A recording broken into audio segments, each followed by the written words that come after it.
For the pledge. Gary, would you lead us in the pledge, please? Flag of the United States of America and to the republic for which it stands, one nation, under God, indivisible, with liberty and justice for all. Please remain standing for a moment of silence.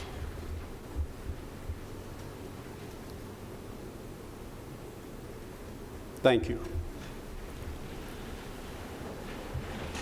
Call the roll, please. Gary Farley. Here. Veronica Buchanan. Here. Jerry Sartain. Here. Joe Machoto. Here. William Harper. Renee Curtis. Here. Zane Cantrell. Present. We have a quorum. Thank you. You have the minutes of the March meeting. Are there any changes, additions, or corrections to the minutes? Move to be approved, Mr. Chairman. Have a motion that be approved. Do we have a second? Second. Have a second. All those in favor say aye. Aye. Those opposed, like sign. They are approved. Let me welcome all of you here this evening. We have a packed house, and we want to hear what you have to say, but try to keep your comments within the 3-minute range that we have. And we'll try to get to everyone as we get into this. We want to hear what you say, but we don't want to be here till midnight either. And we've pretty well studied most of the items that have come, well, all of the items that have come before us. And a good part of that is what the neighborhood would have to say about any of these applicants. First item we have coming up is from last month, and we had, pardon? We have a deferral. We have, oh yes, we do have a deferral. For those, excuse me, for those of you here for the gun range, that has been deferred and will not be taken up tonight. So if you need to ease out, that's fine. There will be no public hearing or anything on that. Okay, the first item is a replay of last month, which is the Patel request for a special exemption approval for a 5,000 square foot general retail space. Now, we'll go over this a minute. We did have a public hearing on that, and I don't plan on getting into a public hearing again about it. But if we have those of you here that would like to say something that wasn't said last month, I will allow that. So if you'll give us a rundown on it now. Thank you. Application 2019-10 involves the corner of Veterans Parkway and Barfield Road. It's a 6.15 acre parcel, and they are seeking special exception approval allowing greater than 5,000 square feet of general retail space on a parcel located in the rural center zone. The site is located at the corner of Veterans Parkway and Barfield Road. In 2017, we considered an application for a mini storage on this site, and it has been approved, and they still plan to move forward with the mini storage development on this site. But as part of this site, they also had planned a convenience store directly at the corner, and the applicant has decided that they would like to seek approval for 6,000 square feet of general retail space as opposed to the 5,000 square feet that's allowed for that rural center zoning district. Last month, the board decided to defer it to resolve, determine whether or not a court matter would interfere with their ability to make a decision regarding this request, and it was determined that they could move forward, that this issue was separate from the court case that is in process. If approved tonight, the applicant would still have to go through site development plan review and demonstrate that it meets all of our development standards. We have received some informational calls regarding this request, and some of the calls that we received indicated that there were some concerns regarding traffic in this area. And so this is the concept plan that was prepared and submitted by the applicant, showing the convenience store as well as the additional 1,000 square feet. This is definitely subject to change during the site plan review, but it can give you an idea as to what the applicant plans to do with this particular site. And that concludes our presentation. Okay, do we have anyone here that wants to speak on this at this time? If you'll come around, please. Is the applicant here? Okay. Okay. Did you have anything, the applicant, did you have anything else you wanted to add to this?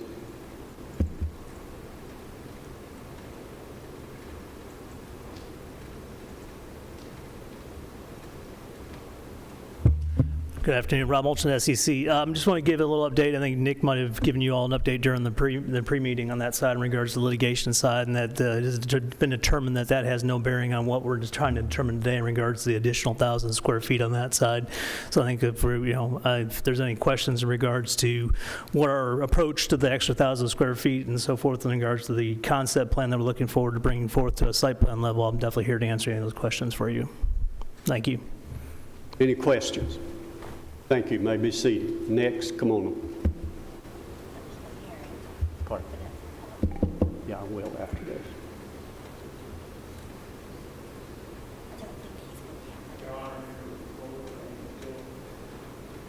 My only concern is the portion of the litigation that is currently ongoing.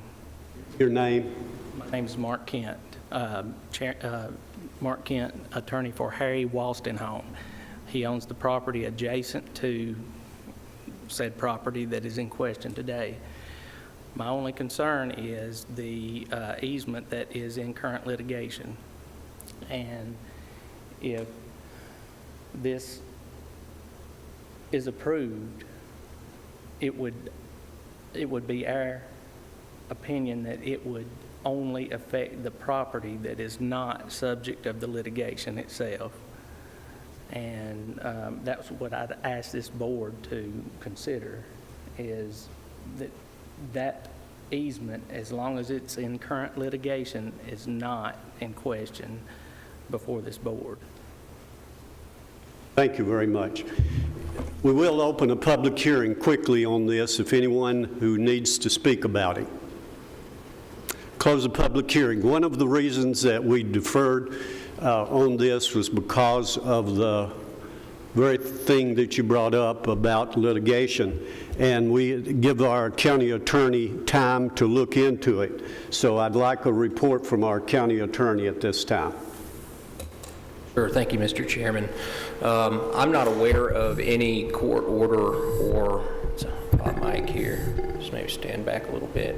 I'm not aware of any court order or injunction order or otherwise that would preclude this board from proceeding onward to hear the application, and the county is not a party to that private matter. From speaking with the planning department, and Danielle might want to chime in on this as well, there are aspects, if this is approved, that the site would still have to go to a planning commission approval, and certain aspects of location and whatnot would be considered at that point, and so that may be a time for those concerned about where the building will be to raise that. But as of right now, there's no court order that would preclude you from proceeding on this matter. Okay, thank you very much. No, sir, we're gonna move on this now. Thank you, we appreciate it. Are you ready for a motion, Mr. Chairman? Say that again. Are you ready for a motion? Yes. My motion is going to be based on, it's not going to be based on the litigation, but my motion is going to be based on, it's my opinion, that 5,000 square foot is enough for this area, instead of not another 1,000 square foot, so I'm going to make a motion to deny the request. I'll second it. A motion and a second. Any further discussion? You want to discuss that a little bit? We can. It's at one point in time that was in my county commission district, And I felt that way then, I feel that way now, that is a bad intersection. I know this is not, it's going to go through planning commission, all this other stuff, it's approved. But that is a dangerous intersection. I think traffic-wise, it's going to make it even more unsafe if we add another business to come in there under that 1,000 square foot addition. I just think it's a safety issue at that intersection, and with Barfield Road and Veterans Parkway, for the life of me, I can't, I know I don't represent the citizens out there now as an elected official, but for the life of me, I can't go back on the way I felt, back a few years ago, so that's why I made the motion I did. What I'm hearing you saying is you're concerned about the health, safety, and welfare. Yes, sir. Yes, sir. And you think this could adversely affect the those in that area? Yes, sir. Okay, we have a motion. Any further discussion? Call the roll, please. Gary Farley, Yes. Veronica Buchanan, Yes. Joe Machado, Yes. Jerry Sartain, Yes. William Harper, Yes. Renee Curtis, Yes. Zane Cantrell. Yes. The next item we have is a report, there's a request by Robert Cook, and they are requesting a variance relief for a front yard setback of 20 foot, where we have a 40-foot setback. And this is a self-made road that we're talking about. What do you have on that, please? Application 2019-13 involves the location at 3600 Rockdale Fellowship Road. It's a request for variance relief of 20 feet from the front yard setback of 40 feet for a property located in the residential medium zoning district. And the site is an 8.25 acre site. It's accessed via an easement, a private easement. And last year, the property was platted, and the plat also involves some property along Rockdale Fellowship Road. But the property was platted, and when someone creates a lot, they have to establish a front yard setback line. And the front yard setback line is established via the frontage that the property is accessed. So therefore, the property does not have direct road access. The front yard setback is established along the property line that fronts the access point for this property. So the applicant came in about a month or two ago and expressed their wishes to construct his home 20 feet off of that property line that was determined to be his front property line. And he was notified that a variance would be needed in order to establish the home on that piece of property in that location.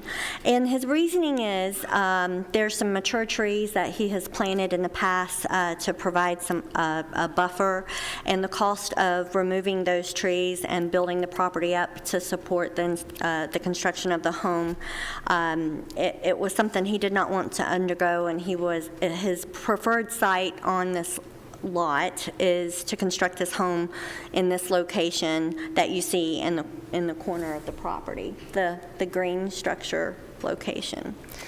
Staff finds that the request did not meet all of the criteria for a variance request.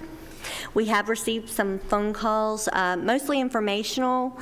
Some had some concerns about activities that were taking place on site that are unrelated to this request.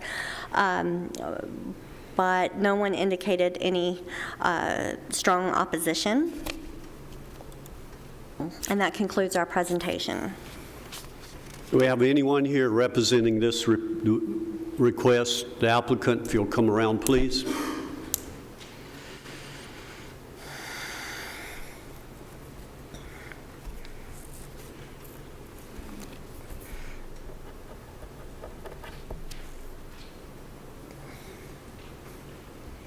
You'll give us your name and any additional information you'd like to share with the board. Yes, sir. My name is Robert Cook, and I'm the owner of the property. And what she said Speak into the microphone. And what she said is correct as far as the easement is, a private easement. There's 2 other people sharing the property with me, with the easement with me, and I have letters from one of the people that is living there, and 4 other people that have land surrounding my property, showing that they have no objections to this. The one that I didn't get, but I did talk to him on the phone, was the owner of the back property by me, Patrick Campbell. I did talk to him on the phone, and when I started talking to him, he was concerned what the building was going to be. He thought it might be some kind of other structure. I assured him it was going to be a residence and not any other structure. And when I told him that, he was fine with what I was going to do and showed his support to it. Unfortunately, I haven't been able to get a letter from him due to our schedules, but he is supporting of it, as well as the other 5 people here. She is correct that that there's a heavily wooded area back here, and there's an opening that would be suitable for my home if this house was just 20 foot closer to the road, and that's what I'm asking for. Any questions? Eric? Yes, sir, Mr. Cook. If this is not approved because it's being self-created because of you're not willing to move the trees, correct? If this is not approved, do you still have the ability to put the home in another location on the property? The answer to your question is yes, I do. The situations that will require me doing that would be removal of 2 really, really large trees, probably bigger than that, trees that I was hoping to keep there. Also some other smaller trees on the fringe areas. As you stated, the area is elevated, nice and flat right now. If I had to move it 20 foot over, which is where some trees are there. Also, it's a lower area, and we've predicted probably about $6,000 to $7,000 worth of extra gravel that would be needed to put in there as fill. Those are my main reasons for trying to get it right there.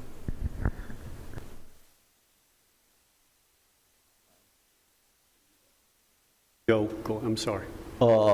It's my understanding that these were trees that you had planted. How did they get that big? Well, she did state correctly that I did plant some trees as a buffer, because Yes, I knew at one time somebody's going to build next to my place. They're more like shrubs than trees. This is an area not associated exactly with these 2 large trees I was talking about, but still affects the screening of my property. And I created that for the future a long time ago, but these trees always have been here as far as I know. But looking at it, there is a lot of green space there. There is a lot of trees in there, correct? Yes, sir. If you see to the right along the red line, that shaded area is the trees that I planted, creating a buffer from anybody else that might build. The open area is, again, open. Everything else over here to the left is horse pasture that I've had in my horses. The perk site is suitable for that property right there. At one time, my approved perk site was further out in the field, but as things changed over the years with codes and whatnot, that was no longer a suitable perk site. So the only perk site that was found is now closer to the road in the green area, which is going to be right there close and convenient for that home site. Cook, Yes, sir. this board is not supposed to approve anything that's a self-created hardship, which would include monetary things like that. Can you give us any good reason why you can't build it at the 40-foot setback? Can you give us a hardship reason you can't do that? The main reason, if you're saying financial issue is not an issue, the main reason is it's a nice wooded area, and some of the main nice trees are close to that building site. That's why I chose that a long time ago. I am going to be, my driveway entrance is going to be basically at the corner of my property. And I will be coming along the front of that, avoiding the perk site area to get it into my home. My home's going to be facing the length of the road, not at the road. There'll be no entrance at all facing that road. So there always had to be a front yard established when it was platted, and it was platted like that because of the length of that road frontage I have, that driveway frontage I have. But I will be coming in through the top area of the property. So I guess in some ways that would actually be my front yard, not the side yard that we have questioned. Thank you. Any other questions? Thank you. You may be seated. We'll open this for a public hearing for anyone who'd like to speak on this request. Close the public hearing. Any discussion? I'm open for a motion. Based on it being a self-created hardship, and I just can't find a good reason why he can't build it by the setback, I have to make a motion for denial. Let it be denied. Okay, do we have a second? I'll second it. Have a second. Any further discussion? Now this is, state your reason again very clearly so we can have this on a record. Self-created hardship, which is not allowed for us to approve. Okay. Call the roll, please. Gary Farley, Yes. Veronica Buchanan, Yes. Joe Machado, Yes. Jerry Sartain, Yes. William Harper, Yes. Renee Curtis, Zane Cantrell. Yes. Our next item is the request from Rutherford County Emergency Management Agency, and this is communications. What do you have on that, please? Thank you. Application 2019-14, filed by Rutherford County Emergency Management Agency. The property is located at South Main Street in the Eagleville area. It's a request for special exception approval for the establishment of it's a lattice communications tower measuring 180 feet in the residential low-density zone. And originally, it was thought that this tower was going to be located within the town limits of the town of Eagleville, And as you can see that the parcel is outlined in red. It's a 5-acre parcel, and that light green shading is an indicator that that is within Eagleville town limits. The tower originally was thought to be within those town limits, and the county said, hey, you would need to approach Eagleville to determine what they require for the erection of a tower. And the pad for the tower site ended up being located on a portion of property that was in the county. And so therefore, they are here requesting special exception approval for the erection of that tower. The aerials do not reflect the recent development on the site. It is a CUD water storage tank that is established on that property, and this will serve as an emergency communications tower. And as you can see, this is an elevation of the tower. This is the site plan showing the storage tank on the 5 acres and the location of the tower on the site. And as you can see, it's the location, and it was verified with Rutherford County EMA that it was within the unincorporated areas of Rutherford County. And that concludes our presentation. Do we have anyone here representing this request? If you'll come around, please.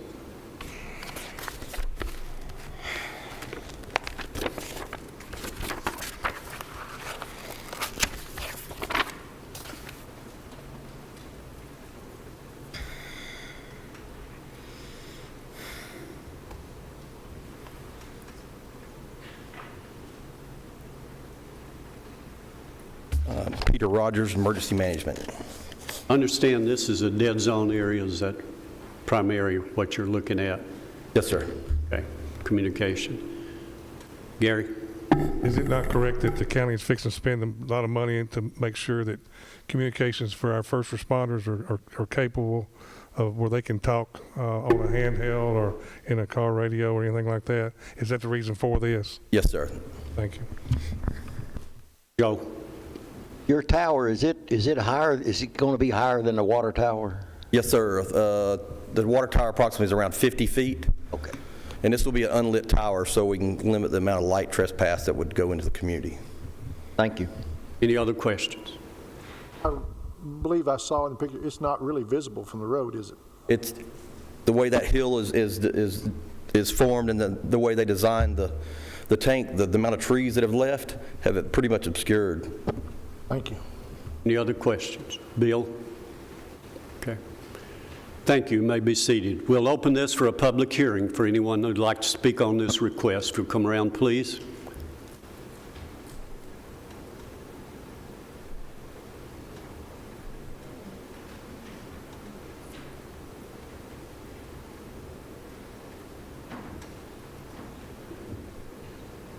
Your Honor, ladies and gentlemen of the commission, once again, I come before you, and this property is in current litigation with regards to the condemnation on the water tower that is placed there.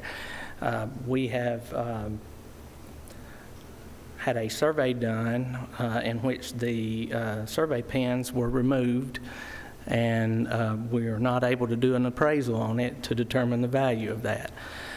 I respect the need for emergency management. I'm not here to say anything negative about that whatsoever, but I'm also here to represent my client who is here today with regards to his property rights. And he did not want the water tower there. His property was condemned, and the water tower is there. And we're currently in litigation over the value of that particular piece of property. The diminution in value of that piece of property is in very much question. Now, it's my understanding that emergency management tower was supposed to be in the Eagleville community, and now it's located in Rutherford County. I realize that spot is the high piece of ground there, but it's also my understanding that there is a cell phone tower, as the crow flies, if you will, less than a half a mile from there that could be utilized for the same purposes. When my client agreed to allow his property to be condemned, this was not in anticipation of this type of action being taken with regards to putting up a tower, much less a tower that is going to exceed the existing water tower by more than 30 feet. Now, it says 180 feet in height upon the property. Now, that's quite a bit higher than the, from what I understood the gentleman to say from the emergency management agency, it's quite a bit higher than even what he represented to the board. Now, I realize... Counselor, you need to finish up, please. I realize it's a low-density district. I realize that it's important for EMA to have communications, but it does not have to be on this site, and he's already given up enough of his property to... You have a question of him. Yes, wait Mr. just a minute. You have a question. You just said that the owner allowed his property to be condemned. So he's allowed it, and also, has the county already submitted the money to pay for it? No, sir. My client has not been paid. That's what's currently in litigation, is the money that's currently been paid. And when he submitted for his property to be condemned, he submitted it for the water tower only. It wasn't just for anything and everything that the county wanted to be done. He has a right to have his property to be as aesthetically pleasing as possible while serving the citizens of the community. I thought you said it's already condemned? It is condemned. But he hadn't been paid? But he has not been paid, and that's what's in dispute of this litigation. I would ask that this board table this or dismiss this at this point in time. Thank you, Counselor, but wait just a minute. Are there any other questions? County Attorney, do you? I have not been asked to look at this particular file yet. Would this have any bearing whatsoever on what our decision would be? I'm happy to look at the file, and it may be prudent if there is Mark, is Rutherford County the named condemning party in that proceeding? It's a consolidated utility district, which I'm presuming that that's a part of Rutherford County. Is the subject matter of that condemnation simply for a portion to install some water lines on the property? Yes, sir. So Rutherford County is not in any way buying or trying to condemn the actual piece of real estate? Well, I'm really not at liberty to say that because I don't know what the nature of the condemnation is here or the nature of placing the tower is here, because I do not have anything before me in order to respond to that. I would ask this board and I work well with you, counsel. I would like to be able to sit down and discuss the nature of this so I can further advise my client, because I don't have all of that in front of me. Committee members, I would just submit, I don't have knowledge about this file. That doesn't mean that there's not one that exists, and there's not one that also doesn't mean that Rutherford County's interests aren't involved in this piece of property. I'm still unclear exactly how this would affect your decision here today. But if Rutherford County does not own this property, Danielle, do you know how we're getting this tower on this piece of property? Is it on the property that CUD is in the process of condemning? All of our information indicates that Consolidated Utility is the owner of this property and has granted Rutherford County permission to file application, to make application for the tower to be located on the property. So this is the first time I've heard of this. Consolidated Utility is listed as the owner of the property, and so we didn't go any further. Well, if the board doesn't feel comfortable proceeding on this until we get some additional facts, it is at liberty to postpone it until the next meeting based on a majority vote. Mr. Chairman, if it's possible, I'd like to make a motion to suspend the rules to allow someone from EMA to come back and speak. Well, we're going to open the public hearing on this, okay? So you don't have It is to. open. One more thing. Thank you, Counsel. One more thing, Zane.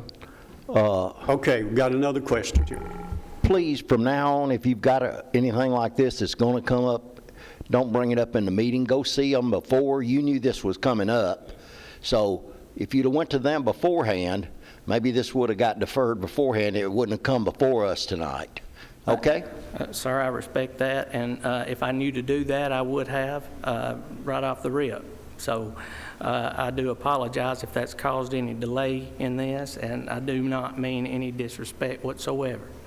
Well, and also, while you're up here, you said a while ago to our council that you didn't really know anything about the lines or anything like that, but then you said a while ago that they allowed it to be condemned. You contradicted yourself a while ago. About the, could you please repeat You told yourself? him you didn't know anything about the line, where the lines were, and the condemnation of the property and stuff like that. No, sir, what I said is we had the property surveyed, and the property survey markers were removed. So we're going to have to go back and determine where the line is in order to determine the appraisal for the piece of property that is in dispute with Consolidated Utility District. And if I was ambiguous in that, I do apologize, but that is the problem here, is we have had that property surveyed at our own cost. And we had that property surveyed for the determination of the value on an appraisal for an existing lawsuit that exists between Mr. Reed and Consolidated Utility District. Now, we have to determine where those lines are in order to determine where a tower can be placed, if any. And if those stakes have been removed, we can't determine what property that we're talking about. Okay, let's move on. Thank you very much. Appreciate your comments. We'll open this for a public hearing for anyone who'd like to speak on this request. If you'll come around, please.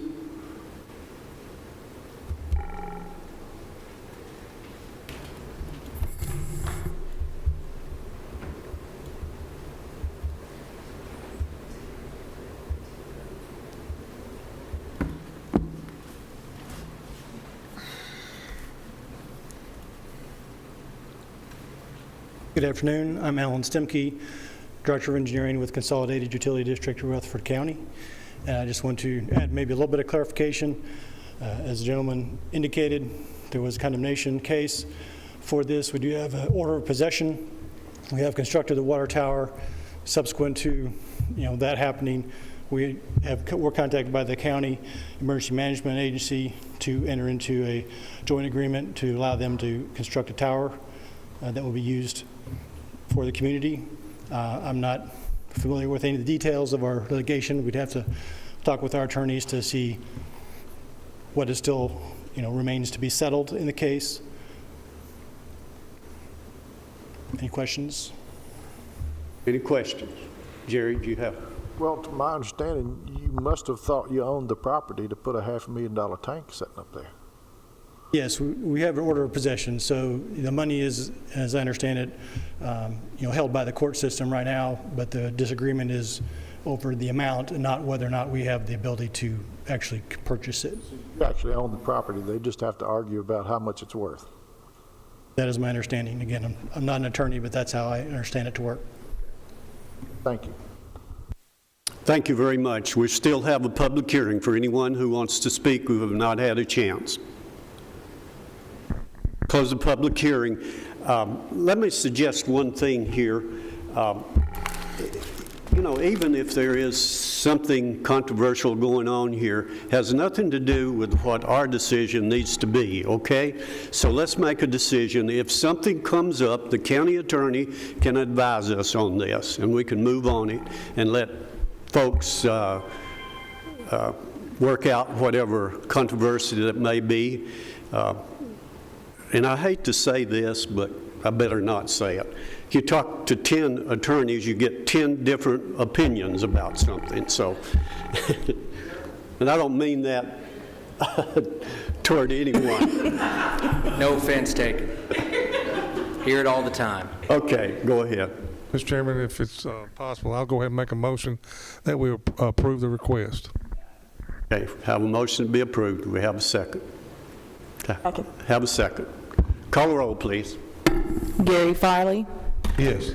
Veronica Buchanan, Joe Machado, Yes. Jerry Sartain, Yes. William Harper, Yes. Renee Curtis, Zane Cantrell. Yes, it is approved. Okay. Our next item is a request by Carla Crater, who is requesting a special exemption approval establishing a major home-based business involving instructional classes for jewelry. What do you have on that, please? Thank you. Application 2019-15 involves a property located at 1315 Crescent Ridge Drive. It's a special exception request to allow a major home-based business that teaches classes for jewelry making in the RM medium-density residential zone. The property is a 5.15 acre parcel located at the end of the cul-de-sac of Crescent Ridge Drive. And the applicant is seeking approval to allow her to offer classes in her basement. These classes would range on about 3 days a week and no more than 8 participants per class. She plans to have, and as you will see in your packets that were distributed to you, your agenda packets, a table showing the schedule at which she proposes to offer the classes. So, and at any given, on any given day that she's offering classes, she she could have up to a maximum of 24 people that have come to the site to receive instructions on how to make jewelry. But that would be divided up into classes. She has submitted letters in support of her request. And so, though she meets most of the criteria for major home-based business, she would need a special exception for that because the maximum number of customer-client visits per day for a major home-based business is 10, and no more than 5 customers at any given time. So there was supporting documentation. Hopefully you had an opportunity to review that, but we found that she met all of the criteria with the exception of that one provision. And this is the home site and that the business would be operated from. This is a neighboring property, neighboring properties in that particular subdivision. This is the very top of the hill. And they've demonstrated that they have more than enough parking, so none of the students would be parking on the street. And that concludes our presentation. Is the applicant here? If you'll come around, please.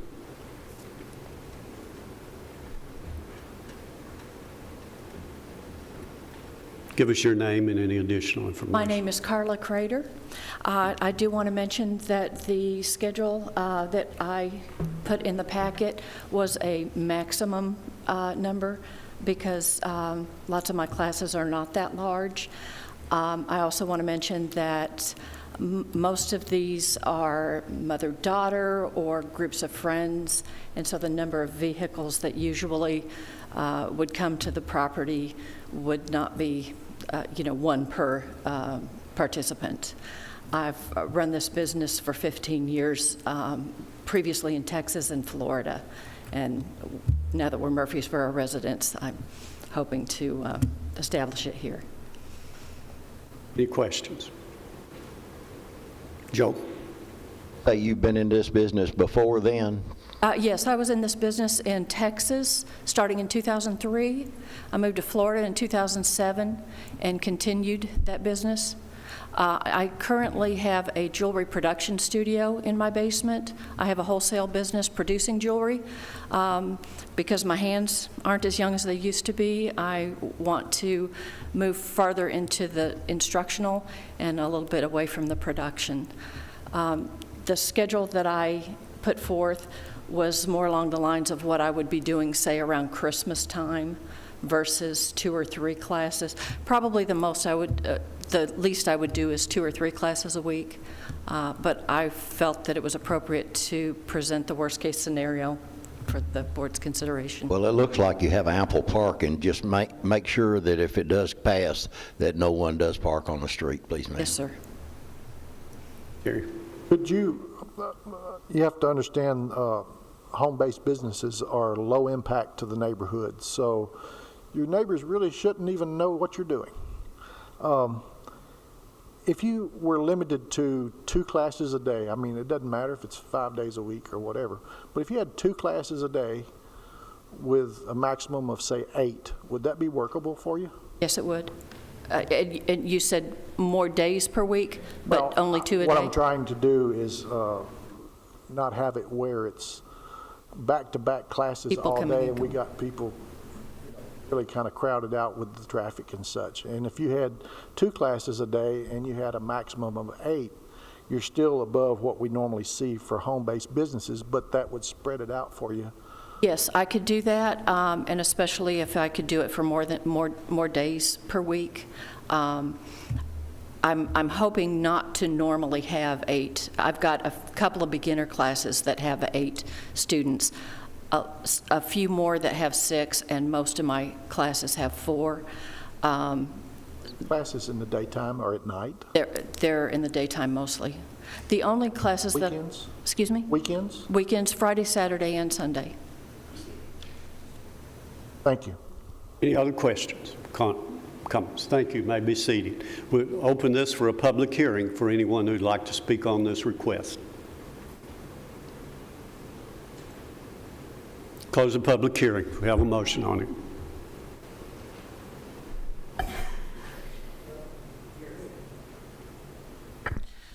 I'd like to make a motion that we approve, what was that exception? Limiting the classes to 8?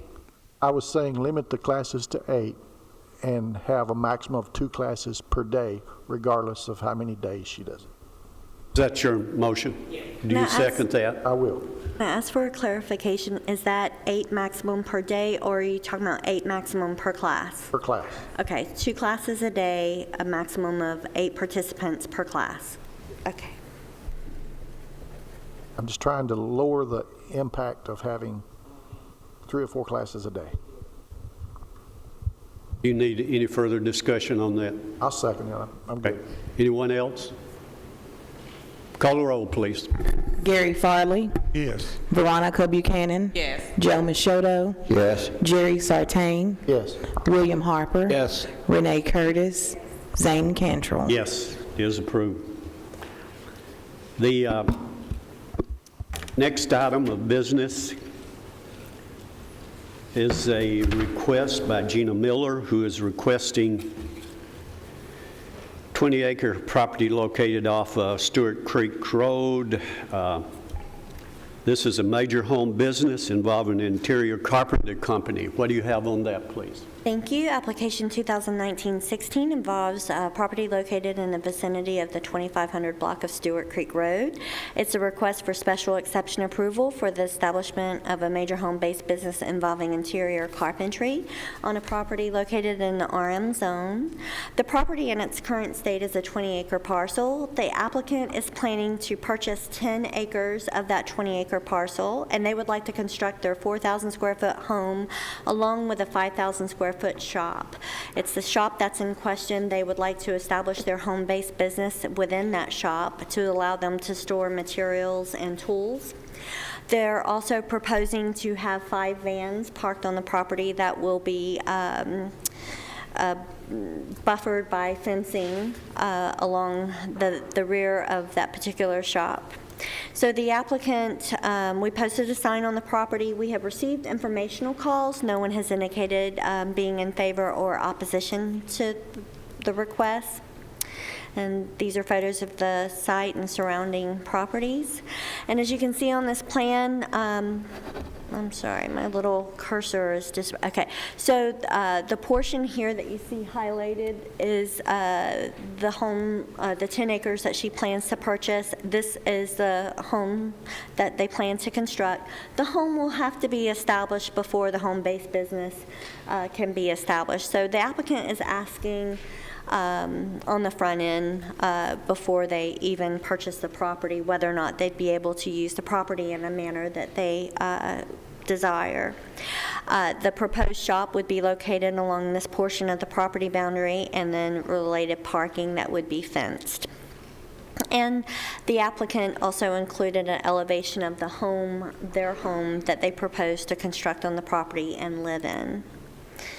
And then that concludes our presentation. Is the applicant here? If you'll come around, please.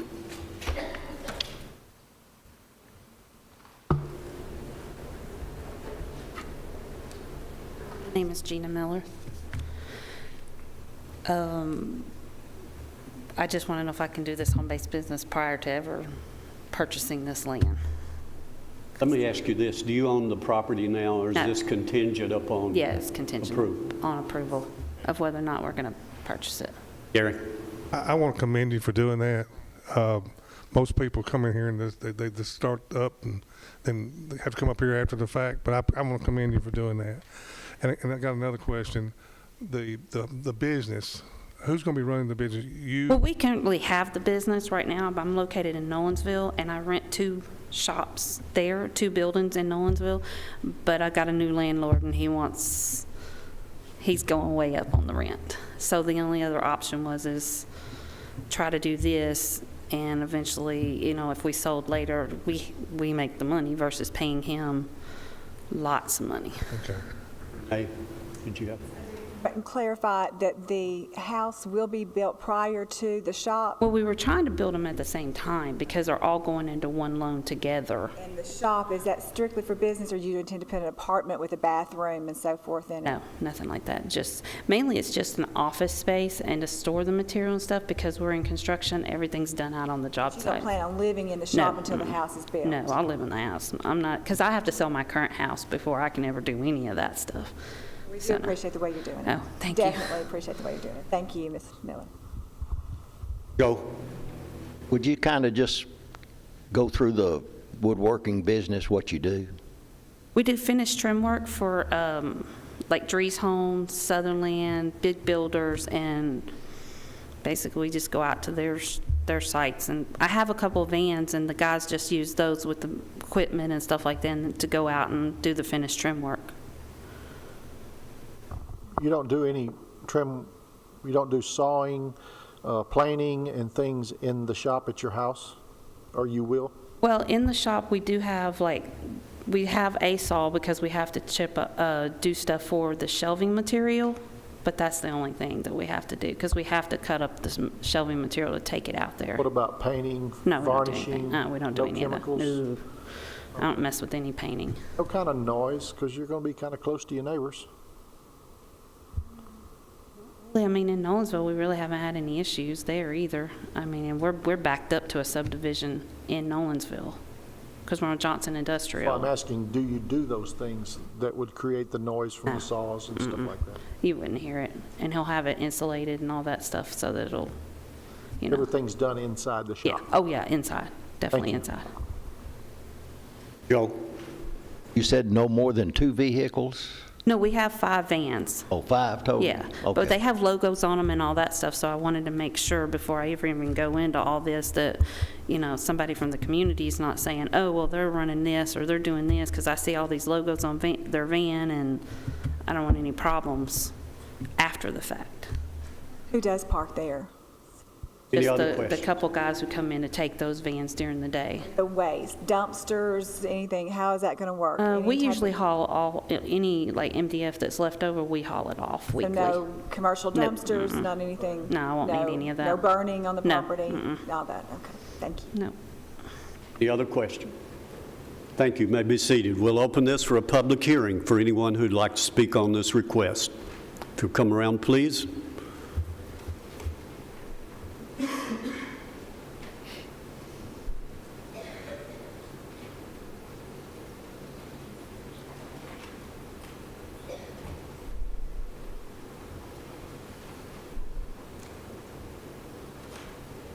My name is Dolores Jones. We live at 107 Fawnfield, which our back lot line abuts to this property, the 107.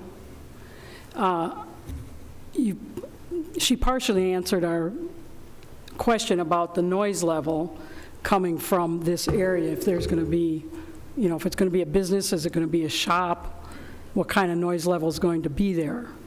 And the other 2 questions I have are, from what I understand from our original plat from Hackney Meadows, which is where we live, that all or part of that land is in the floodplain. If they build on that floodplain, how is that going to affect us being next to that floodplain? And then the 3rd question has to do with traffic. Stewart Creek is so narrow, and I know she said she only has vans, but there's already a lot of traffic on there. And the road, you can't even see the sideline road of the road, and there's no shoulder, there's no nothing.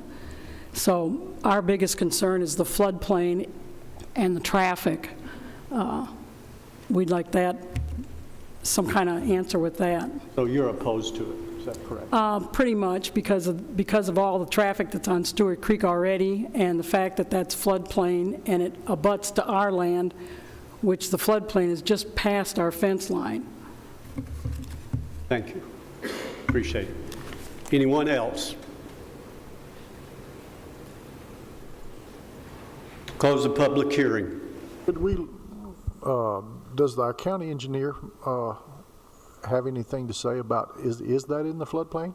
And she wouldn't be able to build there without special Yes, she circumstances. could. She could build there. If it's approved tonight, it would have to go to the site plan approval process through the planning commission. So she would have to demonstrate that her house and the shop would have to be elevated above the floodplain. FEMA elevation certificates would be required.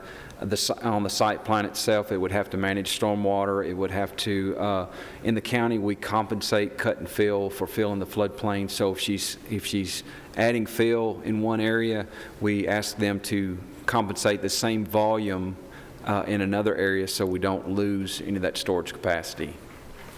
Is this near a creek or a river? Yes, backs up to Stewart's Creek. Okay. Any other questions? We close the public hearing. We have a motion on it.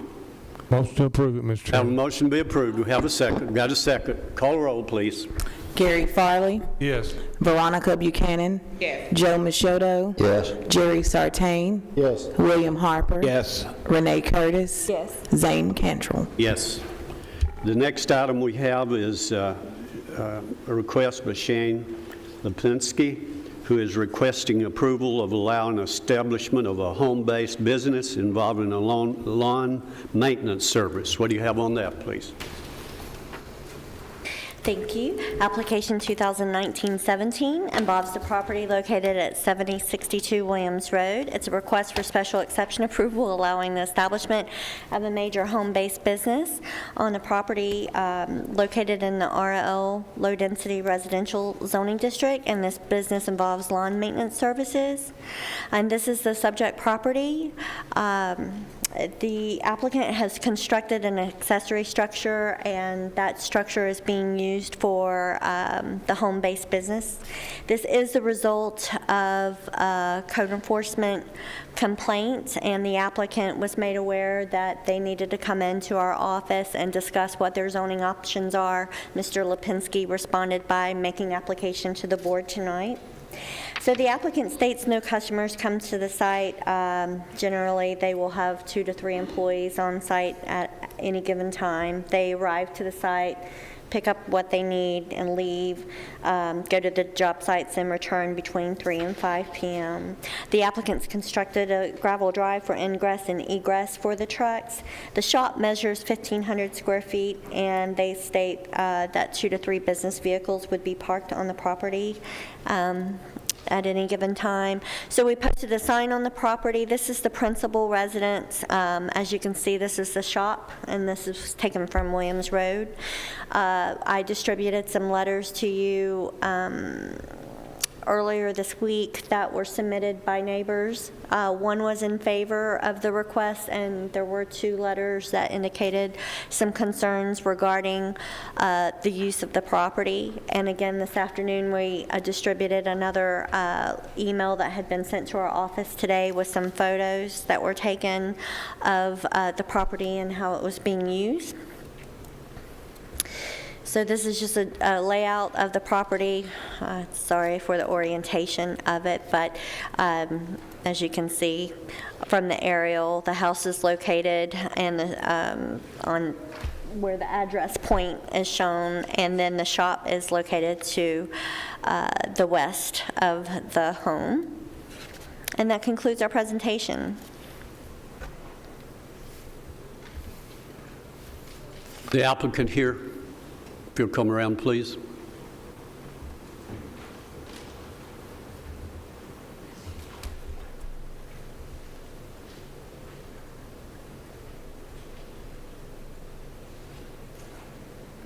Good evening, everyone. Yeah, we're basically, me and my wife, we own a small business. When we were looking for the land to buy, we didn't realize that we looked for an unrestricted lot. That's what we thought we needed to do. We do have about 14 employees, only about 5 or 6 which actually see the shop on a daily basis. We have staggered our employees in. We have some that come in earlier in about 30 minutes. So there's about 4 to 5 employees that do come in, but there's only about an hour a day where anybody's actually on site. We're trying to get our employees to be in and out within 15 to 20 minutes. of that. And they do. They come in, they pick up the equipment, or they'll pick up the vehicles, materials, and so on. And that's really about the gist of what we do out there. How many employees do you have? We have 14 total. 14 employees? Yes. And how many will be on site at any given time? Maximum should be 2 or 3. Now, to address some concerns that may be brought up, over the last 2 months, we've been doing a lot of landscaping, building the driveway, building the business. So, you know, construction, we were a little slower, you know, landscaping and that, so we've been using our employees to improve our land. So there's been more traffic over the last 2 months for us to make these improvements. Just for example, a few weeks ago, we spent thousands of dollars to put up 12-foot Leland cypresses to guard it all off. So you can't even barely see it from the street anymore. How many vehicles do you have stored on site? I have 2. Never more than 2? What's that? Never more than 2? Once in a while, my one truck will come back. It will be 3 at the most, but majority of my other vehicles are my employees take those home with them. How long have you been operating there? Here? At this site? A month. Okay. Any questions? It's my understanding that you're burning some things out there. At what? You're burning things? Burning the trees we took down. Okay, that's the only thing you're burning? Yeah, and actually that's done. We're going to wrap that up and everything. Yeah, we took some trees and that down and stuff that we've pulled out and we've had to burn it up. You're not burning construction debris or trash or anything like that? No, I burned some stuff that came back from our other house, stuff like that, but we're not burning anything that we're bringing off site or anything, no. Gary? We have pictures that's been sent to us that show a little different picture than what you're sharing. When you say vehicles, you're talking about something with a motor. What about how many trailers, other pieces of equipment have you got there? Understand, home-based businesses are supposed to be non-intrusive. Right. To the neighbors. Okay. Okay. And your neighbors are why you're here. Yeah. So explain to us how they even know what's going on. Well, I mean, our driveway goes up and down, so we do have the trailers. Yes, I do have 3 dump trailers. I mean, we see one here that's full of trash. Yes. We see a burn pile or something that's here, that Yes. you've brought stuff from other locations to your property to burn, and you don't think your neighbors smell or see this? No, a lot of that stuff came from our shop that we're building. Leftover wood, leftover debris, some tree branches, stuff like that. But that is, and even if my employees had some additional burning going on there from some other stuff, that's not a normal thing. We are actually today I was going to go ahead and load up all the rest of the ash and stuff and haul it off. What about when the application says for lawn maintenance services, what other things do you do? We do pressure washing, we do home maintenance, that was one thing I was going to bring up. That was actually on the application. It wasn't just lawn maintenance, but we do run pressure washing. I have 3 pressure washing trailers that sit inside the shop that do go out. And you don't bring anything home from those items? No. Do house cleaning, you don't take their garbage and stuff home to your place? They're in the trailers, and we try, and if the landfill is open, any debris that we bring out, if the landfill is open, my employees are instructed to go dump it before they come back. If not, they're instructed to take it the next morning. Thank you. To tip you off on that, we've also cleared out a big section, so our dump trailers are actually hidden in the back of the woods. It's not something you can see from the road, and as a matter of fact, there would only be one neighbor that could even see it, and that's if they went to the way back of their property. Gary? I want to clarify something. You told me that you hadn't been burning construction debris. You told him that you have been, where you've been building your shop. Now, I said if by any chance my employees did burn construction debris or something like that, that's not normal. We will not have burning going on out there. Can you explain why that pile looks like it's something Yeah, other because than somebody wood? took trash from our building and put it on the pile back there. And their employees have been reprimanded for that. It was actually the trash can that was inside, and they took it out and they emptied it on the burn pile because they seen it smoking. Joe? So there will not be any burning going on the property. Joe? Someone submitted a picture, looks like a jacuzzi to me, a hot tub. Is that on your property? No, that is gone. That's gone. It was loaded on one of the dump trailers in an awkward position, so we had to pull it off and break it up and haul it away. Thank you. Any other questions of the applicant?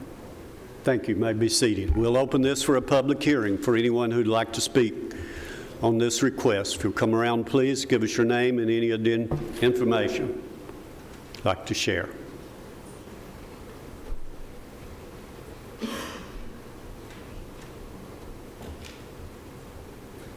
Good afternoon. My name is Michelle Hauser. I live at 7167 Williams Road, so I do live in this particular area. I have been asked to speak here on behalf of all of the neighbors that surround these particular areas, and I'll ask them to stand so that you can see that they are present, because not all of them will speak.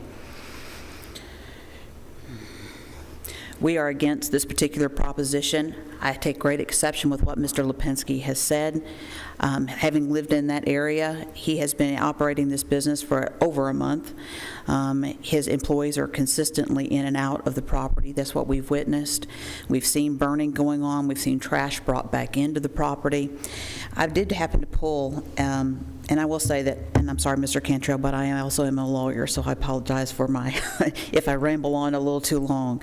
But I did pull Mr. Lipinski's business history, and it does look like he was also operating this business at 1433 Swamp Leanna Road, according to the Tennessee Secretary of State's office. We have also seen there's a waterway that runs behind his property there that certainly when there is a bunch of junk that's stored back there, you can see the trailers from there. We have seen at least, I've counted up to 9 cars on the property behind the shop area alone. That's not including in his driveway. There's a lot of traffic that goes in and out of there. We already have a couple of businesses, home-based businesses on Williams Road. If you're not familiar with it, it's a very winding road.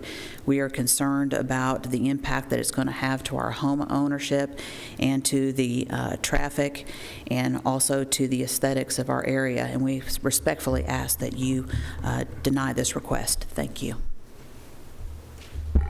Next, if you'll come on around to this side over here and be ready.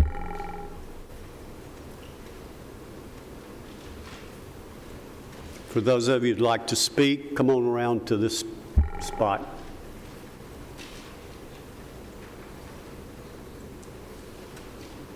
We're Stephen and Flossie Holmes. We live at 7150 Williams Road. That's immediately next door to the subject property. We have a handout that has several photos, and we just kind of wanted to share that from the point of view of our property and our home. We live in a quiet country community, and we're concerned about the traffic and noise that comes with a business. I'm very alarmed by the amount of activity that I'm seeing and hearing daily, weekends included. This is 7 days a week. In several of these photos, you can count 7 or 8 or more trucks in the early AM hours. They're usually idling for long periods of time while they're loading their equipment. Headlights are on. You know, there's a lot of vehicles there. Sometimes this equipment is noisy equipment. They have mowers. They have a Bobcat with a backup attenuator. The vehicles come and go throughout the day, not just in the morning and afternoon.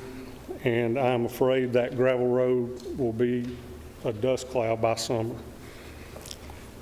The road that they have is very close to our home. It's on the property line, and that could be acceptable of your neighbors, but these men that use this road are strangers to us. It's a crowd of guys that we don't know.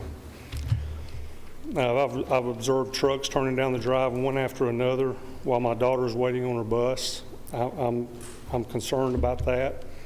I'm concerned about the business bringing these trailers loaded with trash and dumping them on site. You can see that in some of these photos. And I know that some of this stuff has been burned there. I've seen them burn a deck that was cut up and trash that was from those containers.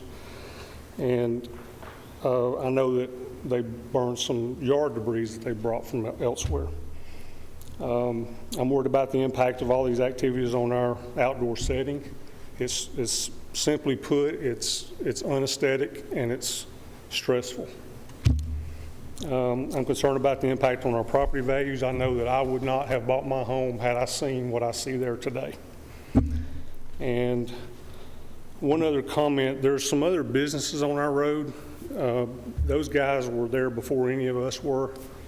They have considerable acreage, and they're at the entrance to Williams Road. And, you know, where Midland Road is, that's a major road. We're tucked back in there, and there's a lot of nice homes there. But we're only looking at this one site, okay? Gotcha. I just wanted to say those guys aren't comparable. So for these reasons, I'm opposed. Any questions? Any questions? Thank you. Next. Right now, in the photos, you will see our pool. This structure and these strangers are in sight line of our pool, our outdoor kitchen, and everything that we do outside. Thank you. Next.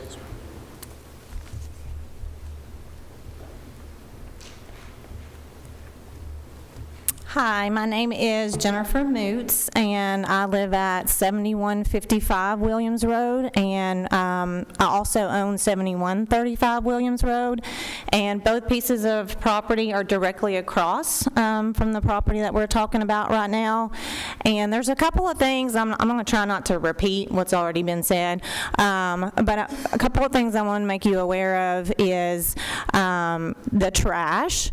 It's already been in my driveway, so it's definitely going to be a problem. He's definitely bringing it in and out, and I guess because our driveway is right completely across from the driveway that his employees are using, I'm assuming that's what happened, that it fell off of a trailer or something like that, but it was a huge box with boxes and boxes and boxes that we had to take care of.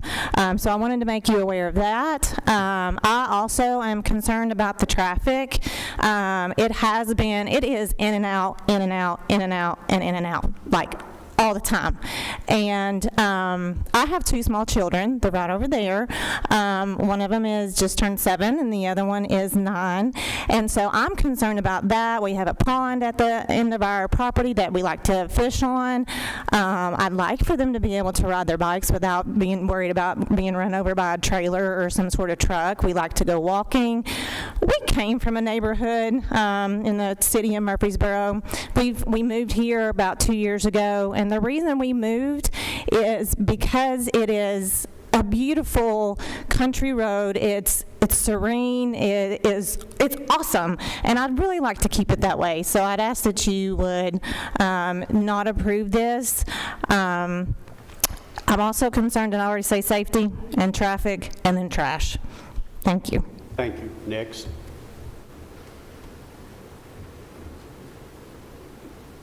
Hello, my name's Rebecca Wood, and we live at 11137 Threet Road, which is right around the corner from this property. My main concern, of course, I'd like to reiterate, we purchased our property. We have 3 lots in the area, so we have 21 acres out there. We purchased primarily to have a little farm, have our house, and enjoy just kind of a quiet rural setting where we can walk down the street with our dog and things like that. So my primary concern, although I'm not directly adjacent to this property, is the safety of walking our dog and taking family strolls down the road, as well as the trash. From an environmental standpoint, that really kind of concerns me, the amount of household garbage and household trash. I don't think it's uncommon in the country to burn tree limbs that you cut down or something like that, but you know, the household trash and the bags of trash and things like that is a concern to me for sure. So thank you.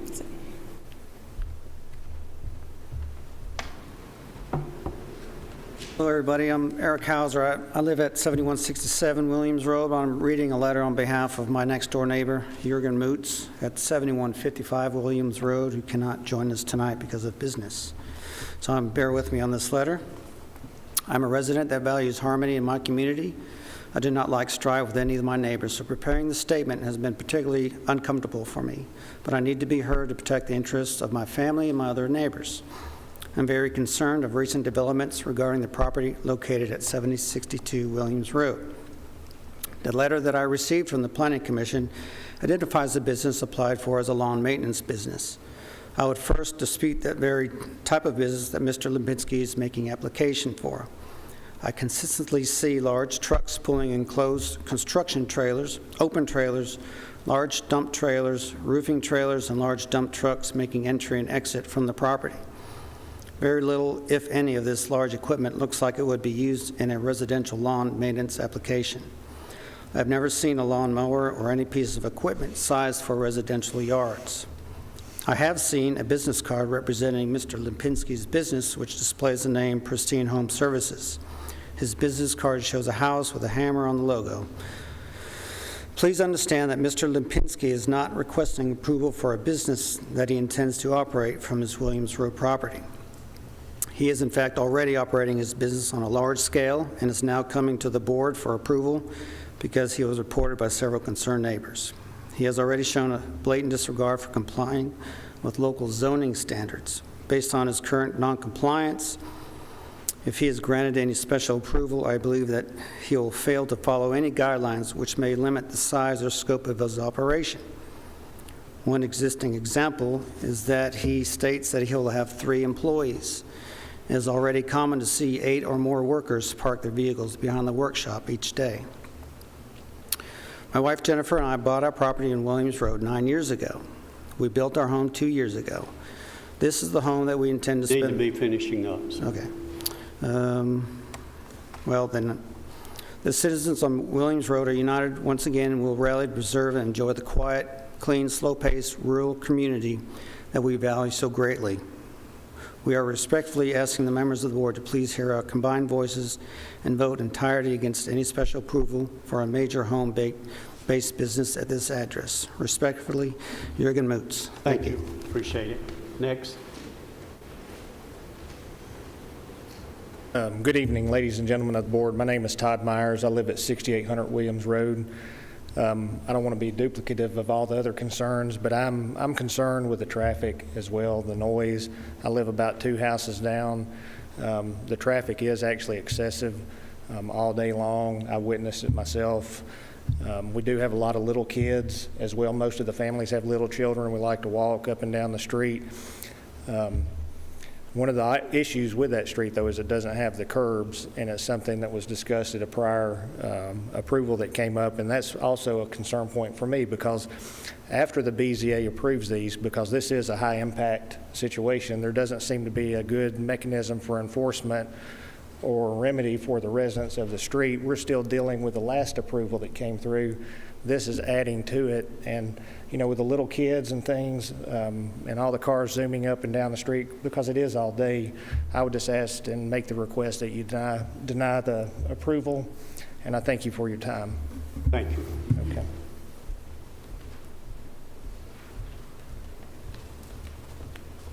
Hello, I'm Wendy Lipinski, Sean's wife for 7062 Williams Road, and I just wanted to take a minute to talk about a few things that have been brought up that since they came up after he was up here. As he mentioned, we bought the house in last fall, and we did not realize that you had to have a special exception to do a home business. We only thought you had to get unrestricted lot in the county. Our realtor, builders, nobody had directed us that, and when we did not realize that, or we would have went through this before we even bought that, because that's why we moved out of the city of Murfreesboro, where we were then renting an off-site storage place to do all this from, and paying that rent that is going to go up and up and up. We said, why don't we just buy something in the county and do it all together with ourselves, with our house, and didn't realize that there was a process you had to go through. So in these first few months, we were working on building the building. Like I said, we're doing landscaping, all those things. So we had more employees there at that time. So once we got made aware of this, and the lady came and told us that we had to go through this process for that, then we started trying to figure out, okay, and make our daily schedule, try to start complying towards what we would need for this home-based business. So we started staggering in the work schedules, like you mentioned. So I'm not sure the whole all day long that's been referenced and stuff. It is in the mornings they come in, they pick up their stuff, pick up materials, and like I said, that's a 6:30 to 7:30 time frame, trying to stagger them in no more than 3 at a time. And like I said, no more than usually 6 or so would be there. A lot of them don't ever come there at all. They meet at the place we're doing business at that day. So we have started trying to go towards these where they might have seen outside of these guidelines prior. Once we found this out and started this process, we have started trying to do that. And we are going to try to make sure the dump trailers are dumped every afternoon. If for some reason it's after the dump closes, then it'll be the first thing the next morning, so it's very limited time. There would actually be any trash on site. The burning, again, was all temporary, getting things going. That's not going to happen on a regular basis anymore, really, at all. So some of these concerns, and again, they come back in the afternoons, that could be a little broader time frame based on when one ends versus another one, but somewhere in that neighborhood of 3 to 5 p.m. Occasionally, we have people who might work on Saturdays, usually. A rare occasion on Sunday, just doing a couple small jobs, but that would be no more than 1 or 2 people coming in on those days and a quick in and out to just pick up their materials and things for that. I think we have a question here. Someone else spoke a while ago and said that you all, at the Secretary of State's office, you all were having this business at Leanna Swamp Road. We didn't have, that's where I did the paperwork, so that was our business address, but we had an off-site place where we were leasing to store all the materials and things that we're using this new building for here now. And so what you're saying is, you're saying that you all were doing it in the city, but you didn't have any idea that you could just go out in the county, and you thought you could go out in the county and just do whatever you wanted to. We were just told, just get it unrestricted, because sometimes you'll run into there's 5 acres, but it's restricted and that sort of thing. We ran into that. We looked at lots of properties. Like I said, no one ever mentioned it, or I would have been the first one right here, following any sort of process that we needed. We had no idea. We thought we had to, and like our builder lives across the street from us, a couple down. He didn't mention it. He knew exactly what we were doing. So we did not realize that. And when the lady came to tell me about that, she said it's very common. People don't realize this. So we felt like we weren't out of the norm when she said that. But. Well, you relied on realtors and things like that to make your decision. Well, we had no idea, that there was another process you had to go through. Well, we just thought we had to find unrestricted lot in the county. Any other questions? Thank you. Welcome.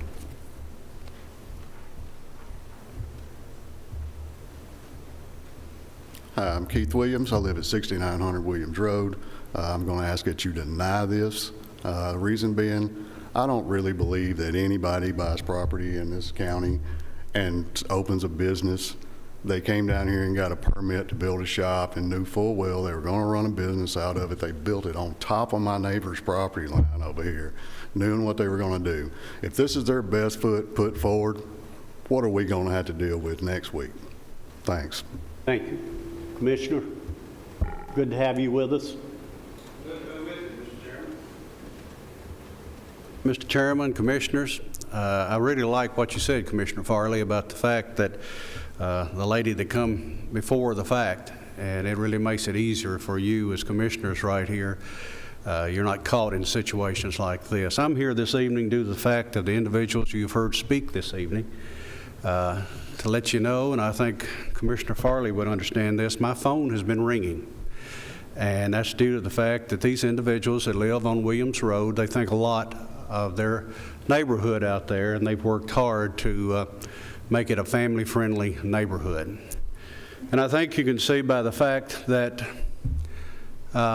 what has happened out there, they're concerned about employees, they're concerned about cars, they're concerned about vans and what's going to happen there.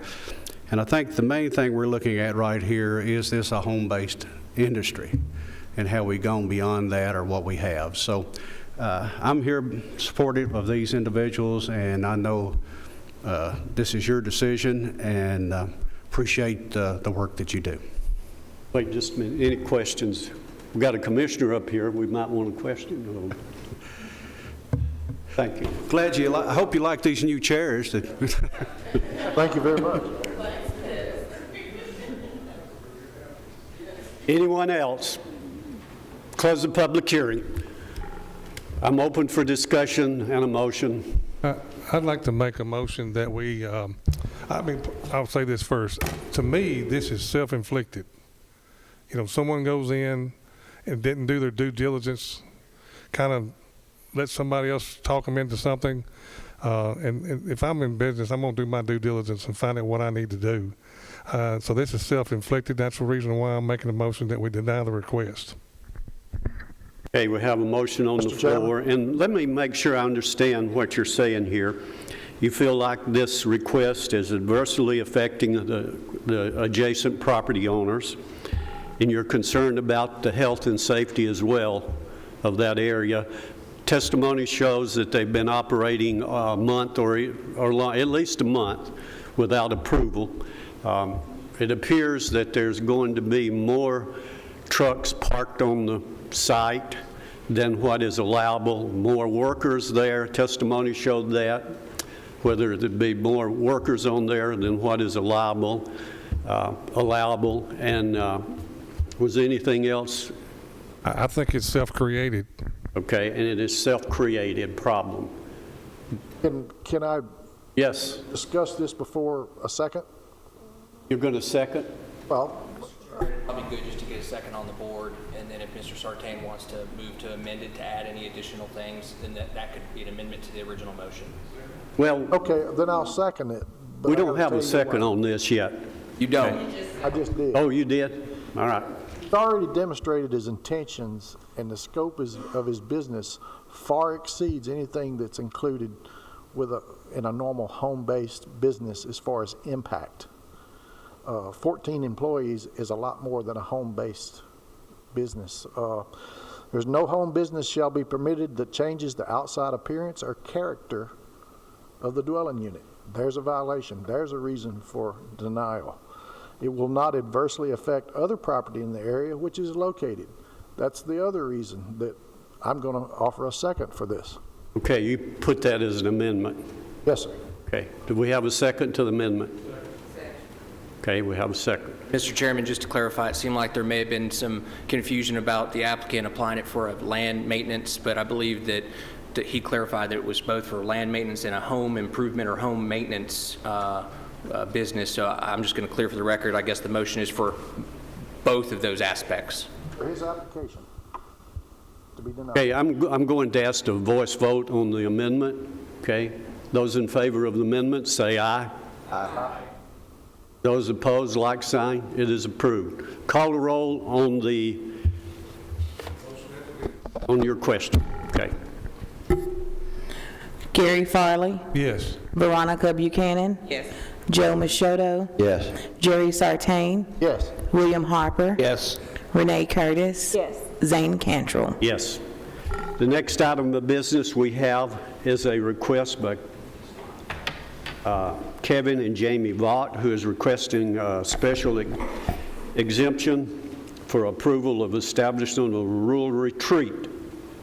What do you have on that, please? Thank you. Application BZA 2019-18 involves the property at 11777 Big Springs Road. It's a request for special exception approval for the establishment of a rural retreat upon a property located in the RL Low Density Residential Zoning District. And the property measures over 304 acres, and the applicant lives on this property. And they have come in and met with county staff, the fire marshal, building official, and engineer, and planning, and they have been made aware of all of the requirements for the establishment of a wedding venue and what would be required should the zoning get approved. The applicant would like to establish a venue or construct a venue on the back portion of the 304 acres with associated parking. It would involve the improvement of an access drive from Big Springs Road.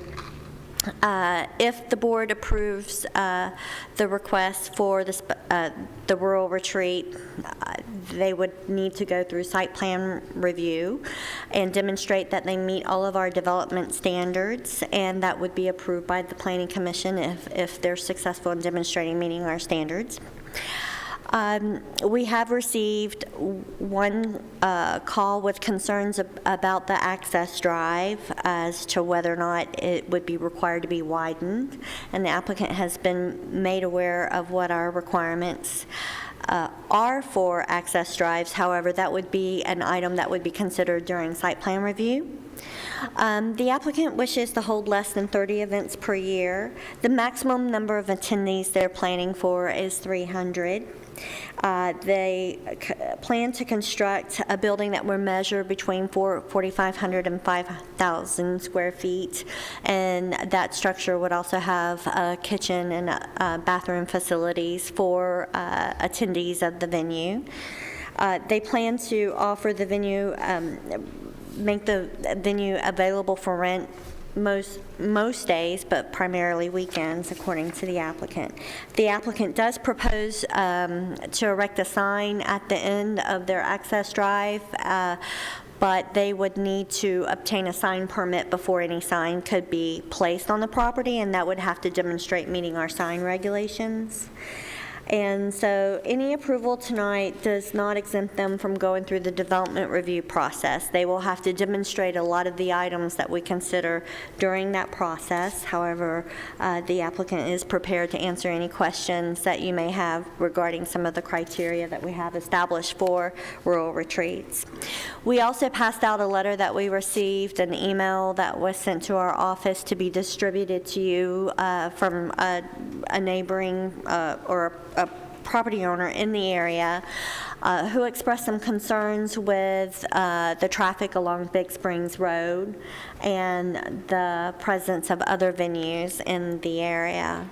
And so these are photos of the site, and we did post a zoning sign alerting passersby of a zoning application being applied for.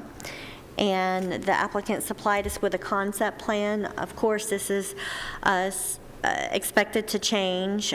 They will need various permits for what they're proposing to do, and so tonight we're just considering the use. And so you can see where this is the back portion of the property, and it's kind of difficult to tell where on the overall area this is located, but they plan to build a venue with a related parking, and this is one of the creeks that runs through the property. So this will give you a better idea as to the actual location on the site and how it relates to the overall property boundary. So it's a significant access drive to the back of the property. It will be gravelled. The parking areas would be gravelled or left in a natural state depending on what engineering approves. They're not required to pave the entire parking area. However, they will be required to provide accessible spaces that are paved. So buffering does not appear to be an issue. It's such a large property, and there's ample area for them to provide the required vegetated buffers, but that will be demonstrated during the site plan review. And so for the most part, we found that it met the conditions for special exception approval, and that concludes our presentation. The applicant here.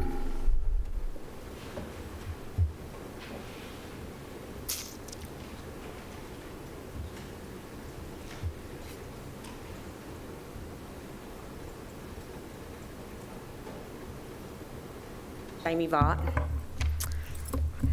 I just want to tell you first, when I met for the zoning meeting, we just fell in love with this land at Big Springs, and it's far beyond a wedding venue. We deer hunt, we turkey hunt, we have cows. We love it. And as a family, I have 3 grown children. We work on that property every weekend to make it beautiful. We are clearing rock walls that have not been seen in years, and we feel like that is the one thing that this venue will have. There are a lot of venues around, but that is the one thing that this place will have that a lot of places don't, is that drive back to that venue is absolutely breathtaking. We just want to, follow all the rules. I've expressed in our meeting that we are going to hire an engineer, but we didn't want to do that and spend that kind of amount of money before we knew that it would be approved. We are going to widen the road to 20 feet to what the specifications are, and then of course let the engineers look. I discussed with the fire chief about we're going to be putting a bridge. We discussed the weight limit, and we've done all that. I have been, some of the concerns that I personally know about, I would like to just address. Like I said, one is the road in the back. It is our driveway, but it's an easement for a property in the back, and we are going to widen that.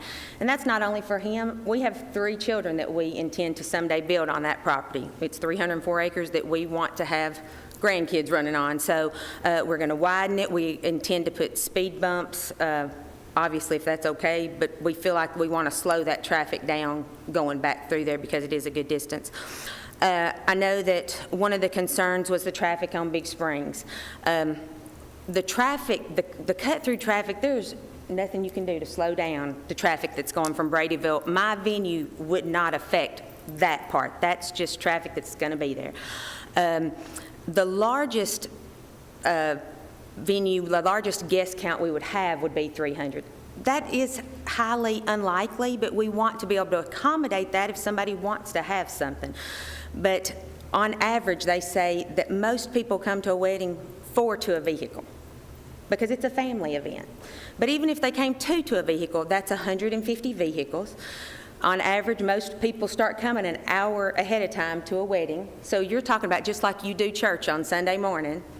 You are not having 150 cars coming all at once.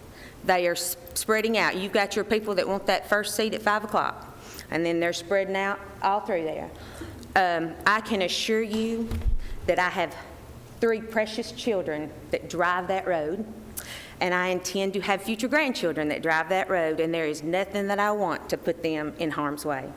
I know that drinking was involved. We will not serve or allow to be served by anyone hard liquor. We don't want that. That is not the kind of venue we want. We believe that a wedding is a ceremony, and I believe, that's your second most critical choice you make in your life, and I believe that, and we really just love our place, and we want people to get to see that. And I know that I think there was another concern, the liquor, I covered that. I know somebody mentioned maybe there not be a need for other venues. I will tell you, my son got engaged 3 weeks ago. I've been looking for venues for him. I will tell you without a doubt, we are looking at 1.5 years out for an open Saturday date. And I believe that this venue has something great to offer.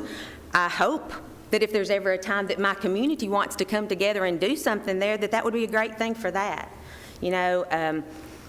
So we love it. We hope it gets approved, but you know what? It's not in my hands, so. How long have you owned the property? We have owned it since December 23rd of 2017. We have cows that we farm it. We cut hay. I don't deer and turkey hunt, but my husband and boys do, and I have been zoned to only that little back part. Have you done this business before? I have not. I have been a stay-at-home mom for 25 years. How many a year do you think you'll have the venue? Ultimately, I do not know, but 30 or less is the prediction, and I talked extensively with Danielle on the phone. We do know if it goes over 30 that we would have to apply for another zoning. And I know I put on there that all hours, and what I meant by that is during the week, you have people come look at your venue. That's a one-car deal coming back to me. We are not going to have weddings during the week. We're not going to have events during the week. That's not to say at Christmas time or something that somebody won't have something, but as a whole, primarily Friday, Saturday, Sunday, but I doubt it's all 3, primarily Saturdays. Any other questions? Not really a question, just information for you. If this is approved, not only will you have to go through the county codes department and the county fire marshal's office, but you'll have to go through the state fire marshal's office as well. Yes, sir. Being it's going to be a 300 occupant. Yeah, and he explained the weight of my bridge has to hold 50,000 pounds, and I have to have sprinkler systems. I mean, I am one of those girls that I don't like to go in the exit door at Walmart. I just am. And so we really do have full intentions of following, and that's why we're here first. I don't want to do something and then somebody, I've been told several times it costs a whole lot more to fix something. I don't want to do that. Any other questions? Thank you. You may be seated. We'll open this for a public hearing for anyone who'd like to speak on this request. If you'll come around, please.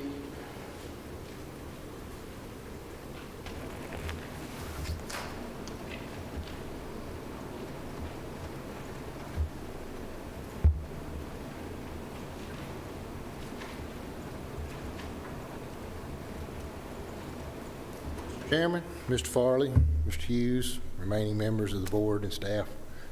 My name's Greg Harvey. I live at 13803 Big Springs Road. I also own the property that is on the corner of Big Springs Road and Braidable Pike. Several years ago, there opened up a rock quarry just outside the county over in Cannon County. Since then, though, all those drivers have found this as a cut-through. I am constantly having gravel spilt in my yard. They come off that hill, they make that turn too fast.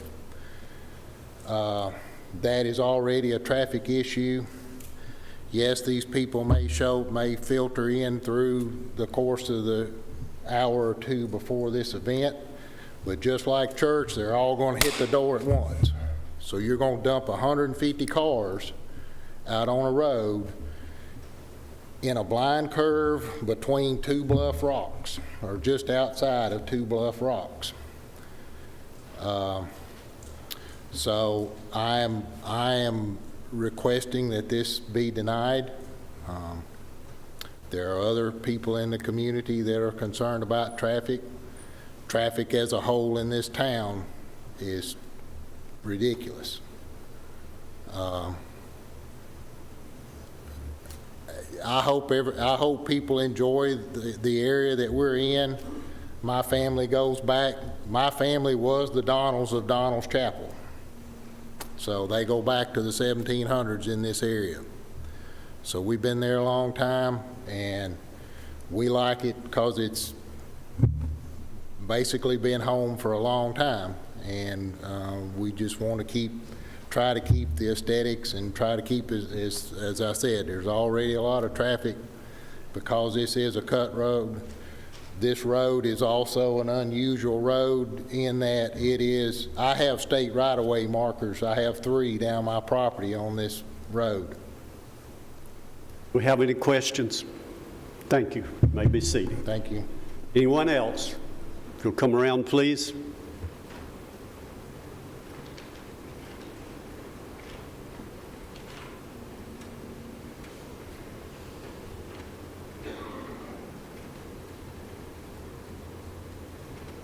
My name is Matt Bratton. I own the property immediately north of it, address 11705, and I am the one on the shared drive. Just here to speak up for them. They're good folks, and I think they've got a lot of acreage. I think they deserve the right to use it as they see fit, and I'm probably more affected than anybody. We'll be sharing the drive with them.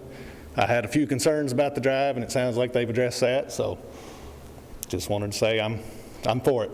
Thank you. Appreciate it. Thank you. Next.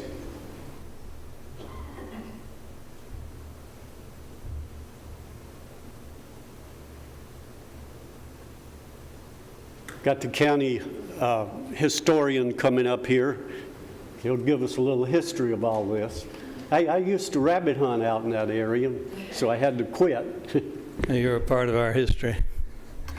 I'm Greg Tucker, 11525 Bradeville Pike. If I sit on my front porch, I look at the crest and the ridge where this is going to happen.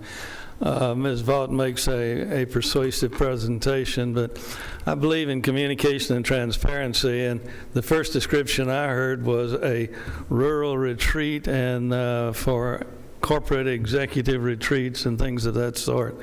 And that raises some real concerns with us. I heard her say that there'd be no hard liquor, but what about beer drinking at an occasion there? A wedding venue, that's very different from a rural retreat, so things seem to be changing here as we go.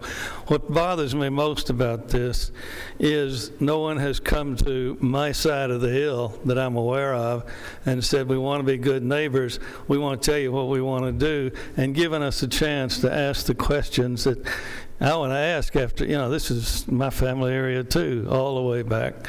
And I've lived there personally about 30 years and raised a family there.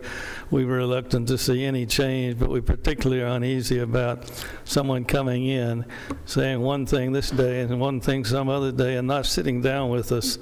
And we'd love to get a group together in the community and say, this is what we're trying to do, and this is how we want to do it. Rural retreat, we've had that experience out there. Any of you ever heard of Hippie Hill? Hippie Hill is gone now. This sounds in its initial blush like Hippie Hill on steroids. We need some more time. We'd like to hear a little more from the people that are going to do this. I mean, the Vaught name is prominent in the area, but I don't know whether this is the same family or not. Give us give a direction that'll bring us together so we can learn what's going on here. And I'll admit, this is one of the few remaining truly agricultural parts of the county. I don't want to see it change. And if there is going to be something new there, I want to know who we're dealing with and exactly where they come from and how this is going to happen. And, you know, I see for the first time a one of these big septic systems. You need that for 150 people. Which side of the hill is it going to drain down? You know, we struggle out there with wastewater and such. There's just a myriad of questions should be asked. If there is going to be beer in the evenings, is there going to be some special coverage with traffic control and such in and out? I could go on with a long list, but as I think you can see, this needs more vetting, this needs more time, and maybe it's something that would not change the character of the community. But the first blush I heard about a rural retreat and such as that is kind of scary for those of us that consider this our home. I'm not interested in appreciating the value of my property. I'm going to die on that property, and I want to still be able to look at the hill and be proud of the view. Thank you, Mr. Chairman. Thank you, Greg. Anyone else? If you'll come around, please. I would like to speak to a point that he made about rural retreat. That's the terminology that you find in our zoning ordinance. So if someone wants to come in on a rural property and ask for a special exception to have a wedding venue, that is the terminology that is listed in the zoning ordinance, and that's what we advertise. So the applicant has been very clear that she's wanting to hold an event venue to allow for family reunions, weddings, and receptions for that type of matter. But it's just, that's the term that we use that is established in our zoning ordinance. Before you start speaking, anyone else who has not had a chance to speak? Okay, I'll give you a couple of minutes. That was just mainly the thing I wanted to clarify is the rural retreat thing. We're not having people spend the night. We're not having people stay over. And the other thing, I guess, and this is just something that I kind of have to say, I'm sorry, but I am a Christian first and foremost, no matter what. And this is my opportunity to stand. And we have no intentions of anything bad going on back there. Yes, there will probably be wine and champagne. That's what they do at weddings. I prefer not to do beer. I really do. I cannot promise at this point that I won't allow beer. But if anything like that is served, it will be monitored highly because you have to have that done to monitor a cutoff. But I can tell you that rural retreat, I'm not sure what they're thinking. I know all about Hippie Hill. We own a business in Manchester, have been there for 19 years. We have raised 3 children that are right there that want to be with us. I think you could go around and ask anybody, and I can't even begin to tell you what it meant for Matt Bratton to stand up here today because I knew that the road was a big deal for him. I knew that was. And it moved me to tears back there, whether it goes through or not, but it moved me to tears. And I'm just telling you, I didn't think about going to every single neighbor on that road. I didn't think about it. But we are kind of in the valley, so I don't know what hill you're on that you can see where you're at, but I wish you'd drive back our drive and see what we want to do. I really do. Let's talk to the board instead of... Am I able to go away, or do you want to... Wait a minute. Yes, ma'am. Would you describe what the venue, what it would look like? Because I know what Hippie Hill looks like. Look like. I've not been to Hippie Hill, but just the words in itself. Okay. I can tell you that my husband will tell you if I do something, I don't do it halfway. That's just not in my personality. We want to do actually, and we didn't draw it on there because we've been actually visiting venues since this meeting took place. We would like to do what we consider a barn that will have, when I say a barn, I'm talking heated and cooled, chandeliers. I'm saying nice for the eating part of it, and then what we were going to do is directly next to it, which will be almost as if they would almost be like one building, but they wouldn't be, an open air pavilion right next to it. We want to, we have, just a area that we will concrete right up there close for handicap parking. There will be handicap parking brought up right to the building, to the facility. We actually do have lots and lots and lots of lines of trees, but we actually are considering also doing, truthfully, it's because of turkey and deer, but we're considering, blocking it off with some other trees and stuff on each side. There's no other word to say, but I know it'll be gorgeous. I mean, it's not a shack. Are you willing to go on record if you have an event, if it's approved, and there's a lot of cars that's parked there that's coming to the event, are you willing to go on record and say that you would be able to hire security? Yes. If we, this is the thing, and this is one thing that we've said all along. As we progress, I mean, I don't want to work myself to death, and hiring security would be something that I think would be very beneficial, but at the same time, I can't tell you I'm going to hire that on the first and second and third event. I mean, I'm not going to lie, this is a huge, huge, huge investment. So myself, my husband, my 2 sons, and my daughter are literally probably going to be working ourselves. I mean, that's what we do. Matt can testify to the work we put in on the property right now. So security will probably be, myself and my husband to begin with. But like I said, yes, I think if we for sure see that it's necessary, that would be done, because that's not a big expense in considering the peace of mind. It may be to get people in and out of the... Yes, yeah.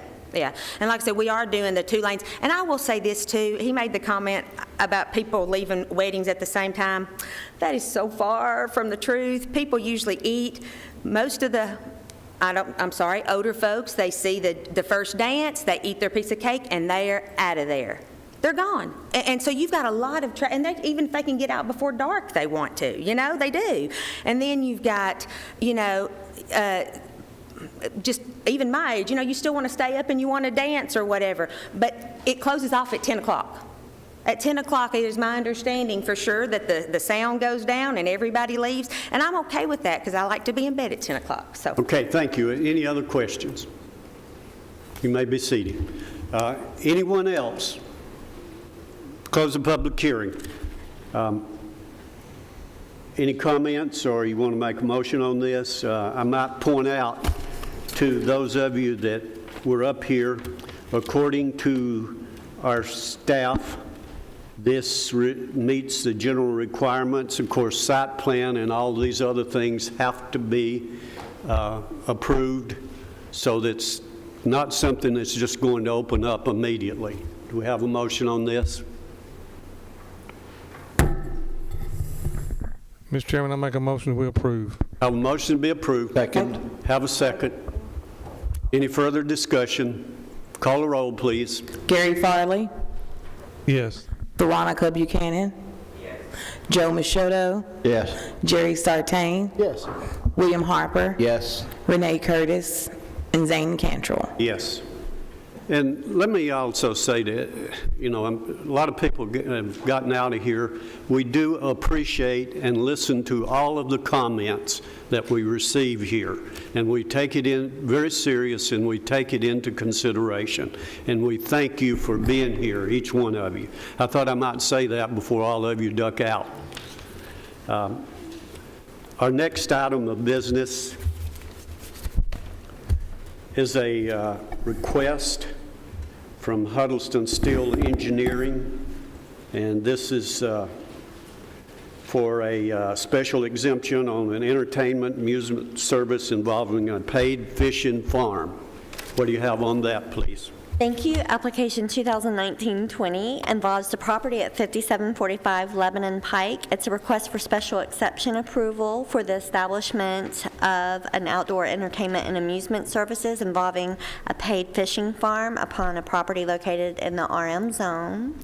The property is located along Lebanon Pike, and this is an aerial of the property. The applicant is seeking approval to establish a paid fishing farm where people can go to the site, pay, and catch a fish. The applicant has indicated that the dirt harvested from the creation of the ponds will be sold to the landfill and used to cover garbage. They are also planning parking in a small building that will be constructed to serve the fishing patrons. The approval of this would not automatically allow them to start establishing the ponds. They would have to go through site plan approval before they could start any work or disturb any land. Staff has incorporated some conditions, if you'd like to take into consideration possibly the requirement of a geotechnical report before or during the submittal of a site plan review, as well as a reclamation plan that would be incorporated into the site plan documents. So these are photos of the surrounding area. We have received informational calls regarding this request, but no one has indicated being in favor or strongly opposed. And as you can see, this is a conceptual plan that was provided by the applicant. The shaded areas are the areas where they plan to establish the paid fishing ponds. So, and that concludes our presentation. And I'm sorry, Mike, did you have anything that you wanted to add at this time? Well, just a few things. We have been checking with the state on a few permits that they may or may not need.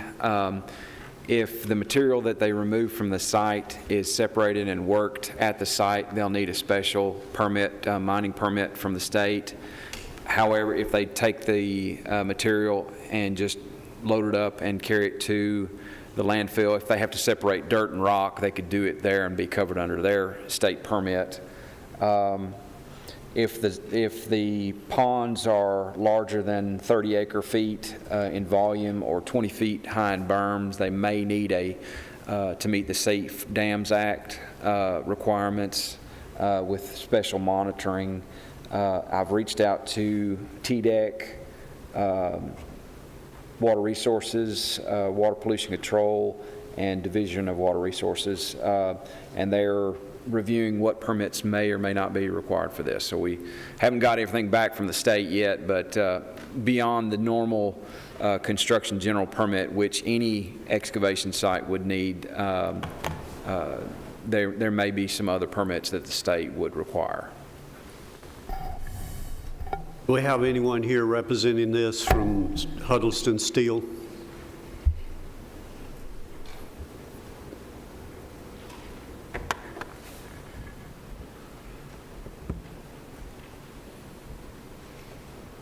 Chairman, BZM members, my name is Clyde Drownter with Huddleston Steel Engineering. I'm here representing Chad Meadows, who is the interested party, as well as his engineers here, Mr. Joe House. So I'll do my best to just explain what I know about the project in terms of its program. If there's any technical questions, Mr. House can help you maybe understand those from a grading standpoint. And as far as the business plan, if there's any more details, Mr. Meadows is more than willing to come up and add any details. As far as the fishing pond, it is basically 4 different ponds or 5, and 2 of the ponds will be used for catch and eat ponds where people can fish and actually take the fish home. 2 of the ponds will be used for catch and release, where they just basically learn how to fish. In that rough diagram we have, as far as the pond location and shape, those little peninsulas there are really designed so people can go out in those peninsulas and actually fish off those peninsulas. As far as the site's concerned, there will be, as mentioned, a small building that will be basically a bait and tackle shop. We anticipate about parking for 40 to 50 people, maybe 60 on the weekend potentially. And as was mentioned, all the dirt that's excavated from the site will be going towards to the landfill. And Mr. Meadows says any rock that's involved in that dirt would be used to build structures within the ponds for fish habitat. All the dirt that will be taken away other than the rock will be going towards the landfill. The project will take, in essence, over 2 years of construction is what is anticipated to have the full construction completed. So with that in mind, I'm available for any questions you may have. Again, if it becomes a technical engineering question, we have support here, as well as the business questions. We can try to get those answered for you. Thank you. Gary. Thank you, Mr. Chairman. The questions I've got, you may want to call the owner of the property or come up. All right. Some of them, he The may have owner or the potential business owner? Because there's two different people. He doesn't own the property currently. one is wanting to do it. What's that? Excuse me? Person wanting to do it. Okay. Mr. Meadows, come up.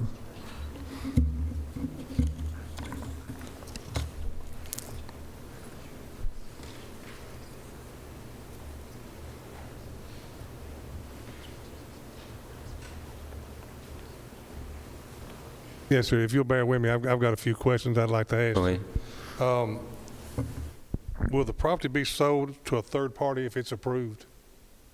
We're discussing that with the owner. He's not sure where he wants to enter into a lease purchase deal or just a lease to the property deal or an outright sale. It's more of a tax situation for him than anything. You're not sure if it'll be sold or not, if it's approved? Oh, it's my best intention would to be the owner of the property, but it's up to the owner. We've got a deal either way. He's just trying to make a tax decision, not a sell or purchase. You know, he could very well wind up still being the owner of the property and me leasing.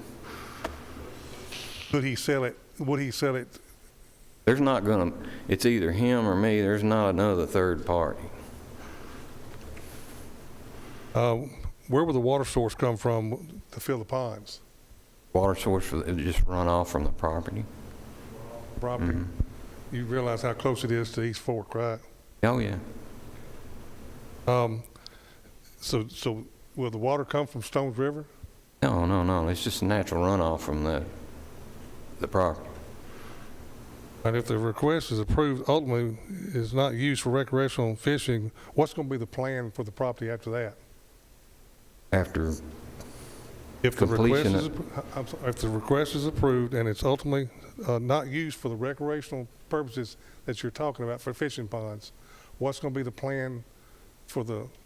It is my intention to operate those as fishing ponds, recreational fishing ponds, after the project's complete onward. I'm about 2 years from my personal retirement. I'm looking for something to do after that. This is something I used to do. I ran a boat dock on Kentucky Lake when I was 14, 15 years old. But if it's approved and then you stop doing that, what's the plan for the property? Well, I could eventually sell the fishing business to someone else. I'd say when I'm about 75. What he's asking, do you have a reclamation plan? Well, to lead five. No, okay. There's 5 lakes there. I mean, So your answer is no? No. Okay. Now, on that plan that he did not mention, there's a 5th lake. Please be specific in answering these questions. I mean, there will be 4 to 5 lakes there from now on. Okay. I'm sorry. Go ahead. Are you aware that TDEC has issued a precautionary fish consumption advisory for East Fork Stones River? Are you aware of that? That was issued back in March. I didn't understand what your question. Are you aware that TDEC has issued a precautionary fish consumption advisory for East Fork Stones River that was issued back Thursday, March the 14th of 2000? Yeah, I'm aware of that, but we're talking about raising our own fish. There's a little 5th lake in there for raising fingerlings and feeding them up to size. We're not talking about taking fish out of the river and putting them in these lakes. So there's no way that any fish is going to be coming out of East Fork? No way. Now, I just want to tell you that I'm already doing a project about this size in Nashville, but it's just 2 lakes. And that's at 6969 River Road, and they're almost complete if somebody wants to come look at them. Done a geotechnical study on the property? Mr. House can answer that question. He's asking Joe if we've done all the property has been core drilled, yes. So to make sure the ponds will hold water? We know that we know to dig within 5 foot of, leave 5 foot of clay in the bottom so that they will hold water. And yes, there's clay in the bottom of those ponds that will hold water. I think that's all the questions I've got. I'm going to ask a simple question, and I don't mean any harm here, but why would somebody pay to fish in your ponds when they can walk 100 yards and fish for free in the river? Because there's a fish advisory not to eat the fish out of that river. Doesn't keep you from fishing. You just don't Well, want I to. know. Well, let me tell you, when I was a kid, I loved fishing at Walter Hill Dam, and now you can't anymore. I loved having that opportunity. I spent many weekends at the Walter Hill Dam fishing. Had a lot of fun, but now I can't anymore.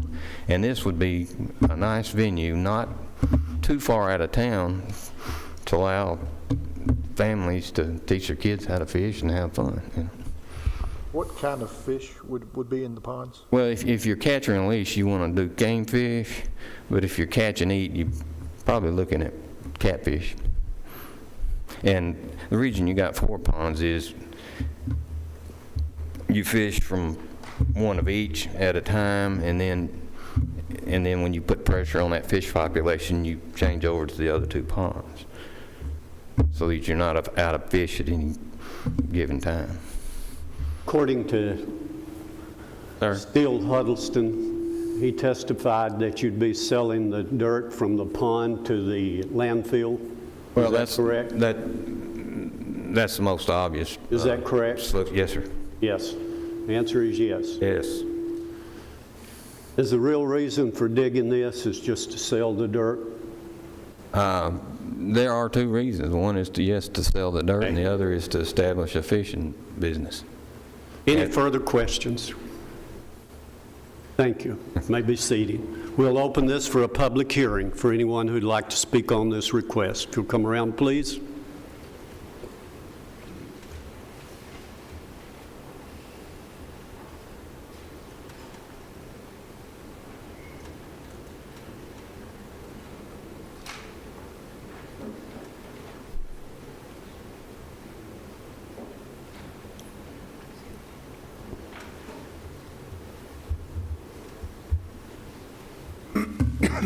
I'm Robert Richardson. I live 5913 Lebanon Pike.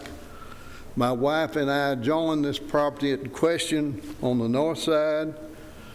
The driveway that goes into this property, my wife and I own half of it, and the other half is to the part where they're going to sell dirt. And we don't want 30 or 40 truckloads of dirt coming down our driveway a day. And I feel that there is no fish pond. This is a cover-up. This is my opinion. This is a cover-up for extracting dirt without the proper permits. We have something like between 8,000 and 10,000 cars a day on that highway. And it's already overloaded, way overloaded. And to put all these dump trucks out on, somebody's going to get hurt. And I'd like to make the proposal that if this is approved, the dirt not be removed. And I feel like my wife and I have the privilege, we pay taxes on that land, we have the privilege to say, no, we don't want those trucks coming across our property. And that's all I got to say on that.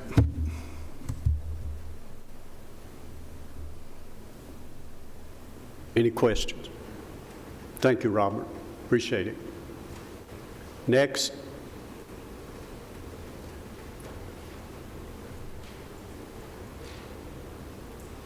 My name is Sherry Barzola. I live at 2533 Gold Valley Drive, and Robert and Mary are my parents. I grew up in the house, the same house they still live in. And I as well oppose this. I don't want them to have to spend their days, they're pretty happy where they're at, and I just don't want them to have to deal with all the dump trucks and all the dirt. And I as well think that a highway and the whole area in front of their house is becoming more and more, there's a road that's right across from their driveway, and it's ridiculous to get out of their driveway already, and then they've built Dollar General down from there. The whole area's become very congested. And if you add all these vehicles coming out of this road, I think it's just going to be a disaster. Any question? Thank you.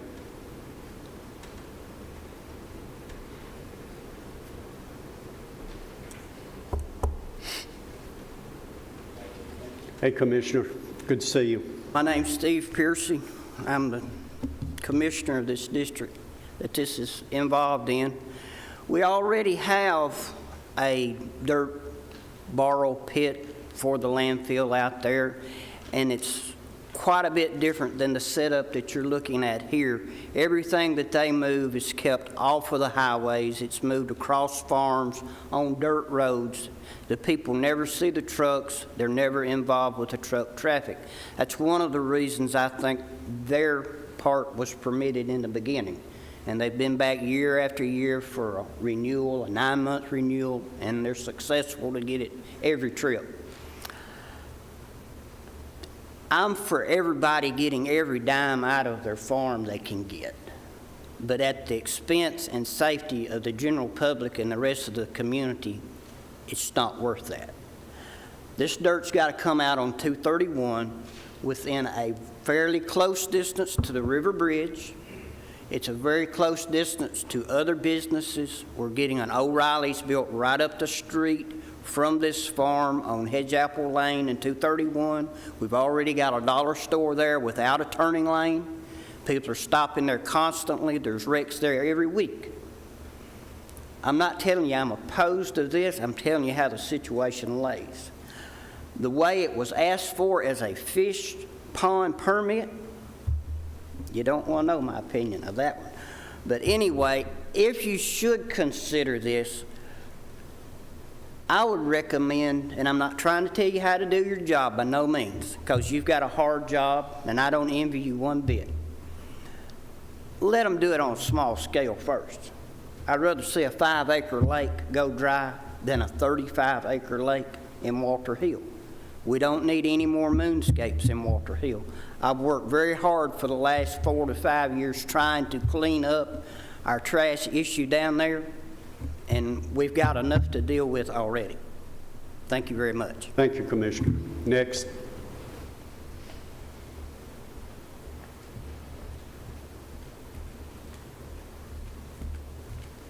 Hello.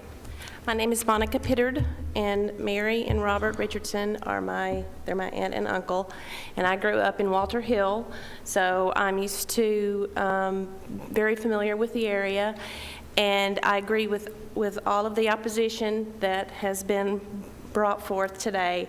But one thing that I want to say is that what's not being said is that there is an adjacent property that is landlocked that is owned by a company called Wright Brothers Construction, and they're a massive excavation company. And to say that this is going to be a fish farm seems very suspicious with that company being adjacent right there. And I do believe that after they purchased that property, they tried to get an easement across my uncle's property to where they could start clearing the dirt off of that land, and they were denied. That's all. Thank you. Thank you. Anyone else?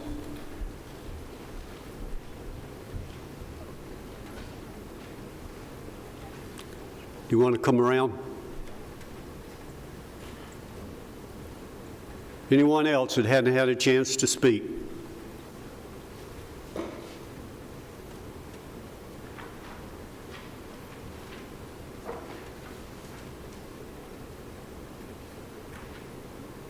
I just wanted to say I am very familiar with the Wright brothers owning that property, and they are a massive construction company, and we have no idea what their plan would be to get dirt off. There's not enough dirt on that property to justify the price that they paid for it, and I think they regret buying it by now.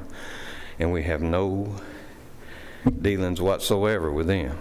Now, the reason the fish ponds is there have been in many places, as they say, cratered out and left cratered out and ugly because of feeding dirt to the landfill. This was our plan in order to leave something nice and pretty and viable for the community after the dirt was removed and sold. There's no conspiracy with Wright Brothers. There's no conspiracy with them. I do not even have a contract with the landfill to sell dirt at this time. As far as the shared driveway, the construction plans would be a construction interest. You have to have a separate construction drive going right down beside that drive, so they have no, and there's not they're not denied access to their driveway. And there's nothing, will be nothing running on their driveway. Thank you. So, Yes. the ponds are the reclamation. I have a question here. So the secondary reason that you want to have the ponds is so you can sell the dirt. You just got through admitting that, correct? Oh, yeah, yeah. That's what pays for the constructing the ponds and the business. So you're actually going about it the wrong way. You're supposed to go and get borrow pit permits and all the other stuff. So you just made my point. To dig lakes on a farm does not require a borrow pit permit. All I'm saying, you just made my point a while ago. So, thank you, sir.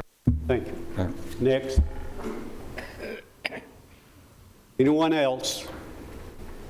We'll just give you some information about the geotechnical aspects of it. There was a pretty extensive test pit investigation performed there, and probably the test pits went 18 feet deep with a track hoe, and samples were taken to a geotechnical laboratory for analysis and determination of clay content and potential permeability for the base, and also to determine, the site that is adjacent, one of the sites that's directly adjacent to the landfill across the road there, that is a moonscape, and that geology over there is somewhat different in that when you removed all the soil, you had up and a lot of pinnacles.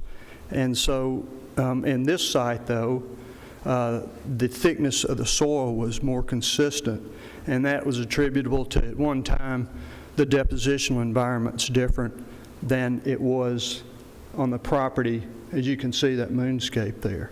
So just from that aspect, we were going to leave like 4 feet of low permeability clay in the bottom to make sure that water was retained in those ponds, rather than just going and hogging out all the way to rock like was done on the adjacent property. So there has been some thought as to making it aesthetically pleasing. So thank you. Thank you. Anyone else? Close the public hearing. I've got some concerns about this, a lot of concerns. I don't think they've done a due diligence about the property. Number one, we don't even know if you dig a pond there, whether it'll hold water or not. That hasn't been established. And that would be very important if you had a fish pond. And some of you made this observation: why would I be right next to the river there and want to go over in the fish pond? That doesn't even make sense to me. That's not going to happen. And this is an extremely busy area. To go across 231 and down, I assume, Hedge Apple Road, which is a very small road, 2 cars can't even get past it. One of them has to stop and move over the way. So if you've never been down that road, it can't happen. And another thing, I've been out there several times by there. I live out in that direction, not at Walter Hill. But that area, it floods. And we've done enough to the river. And I hope you folks who own this land there respect that. You'd get drainage off of there if you start digging. You get silt into the river. We've done enough to the river already. And it's health and safety of that river, the health of the river. And that's important to all of us. It appears that we've got a real group of problems there, so I don't think they're really ready. But then you folks are the one that make the motions.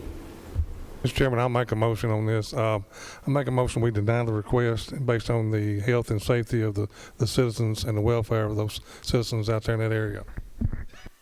Have a second. Have a second. Any further discussion? Call the roll, please. Gary Farley.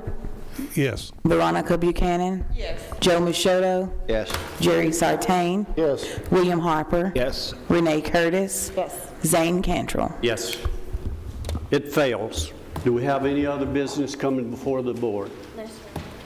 Ladies and gentlemen, thank you so much for your patience, and we are adjourned.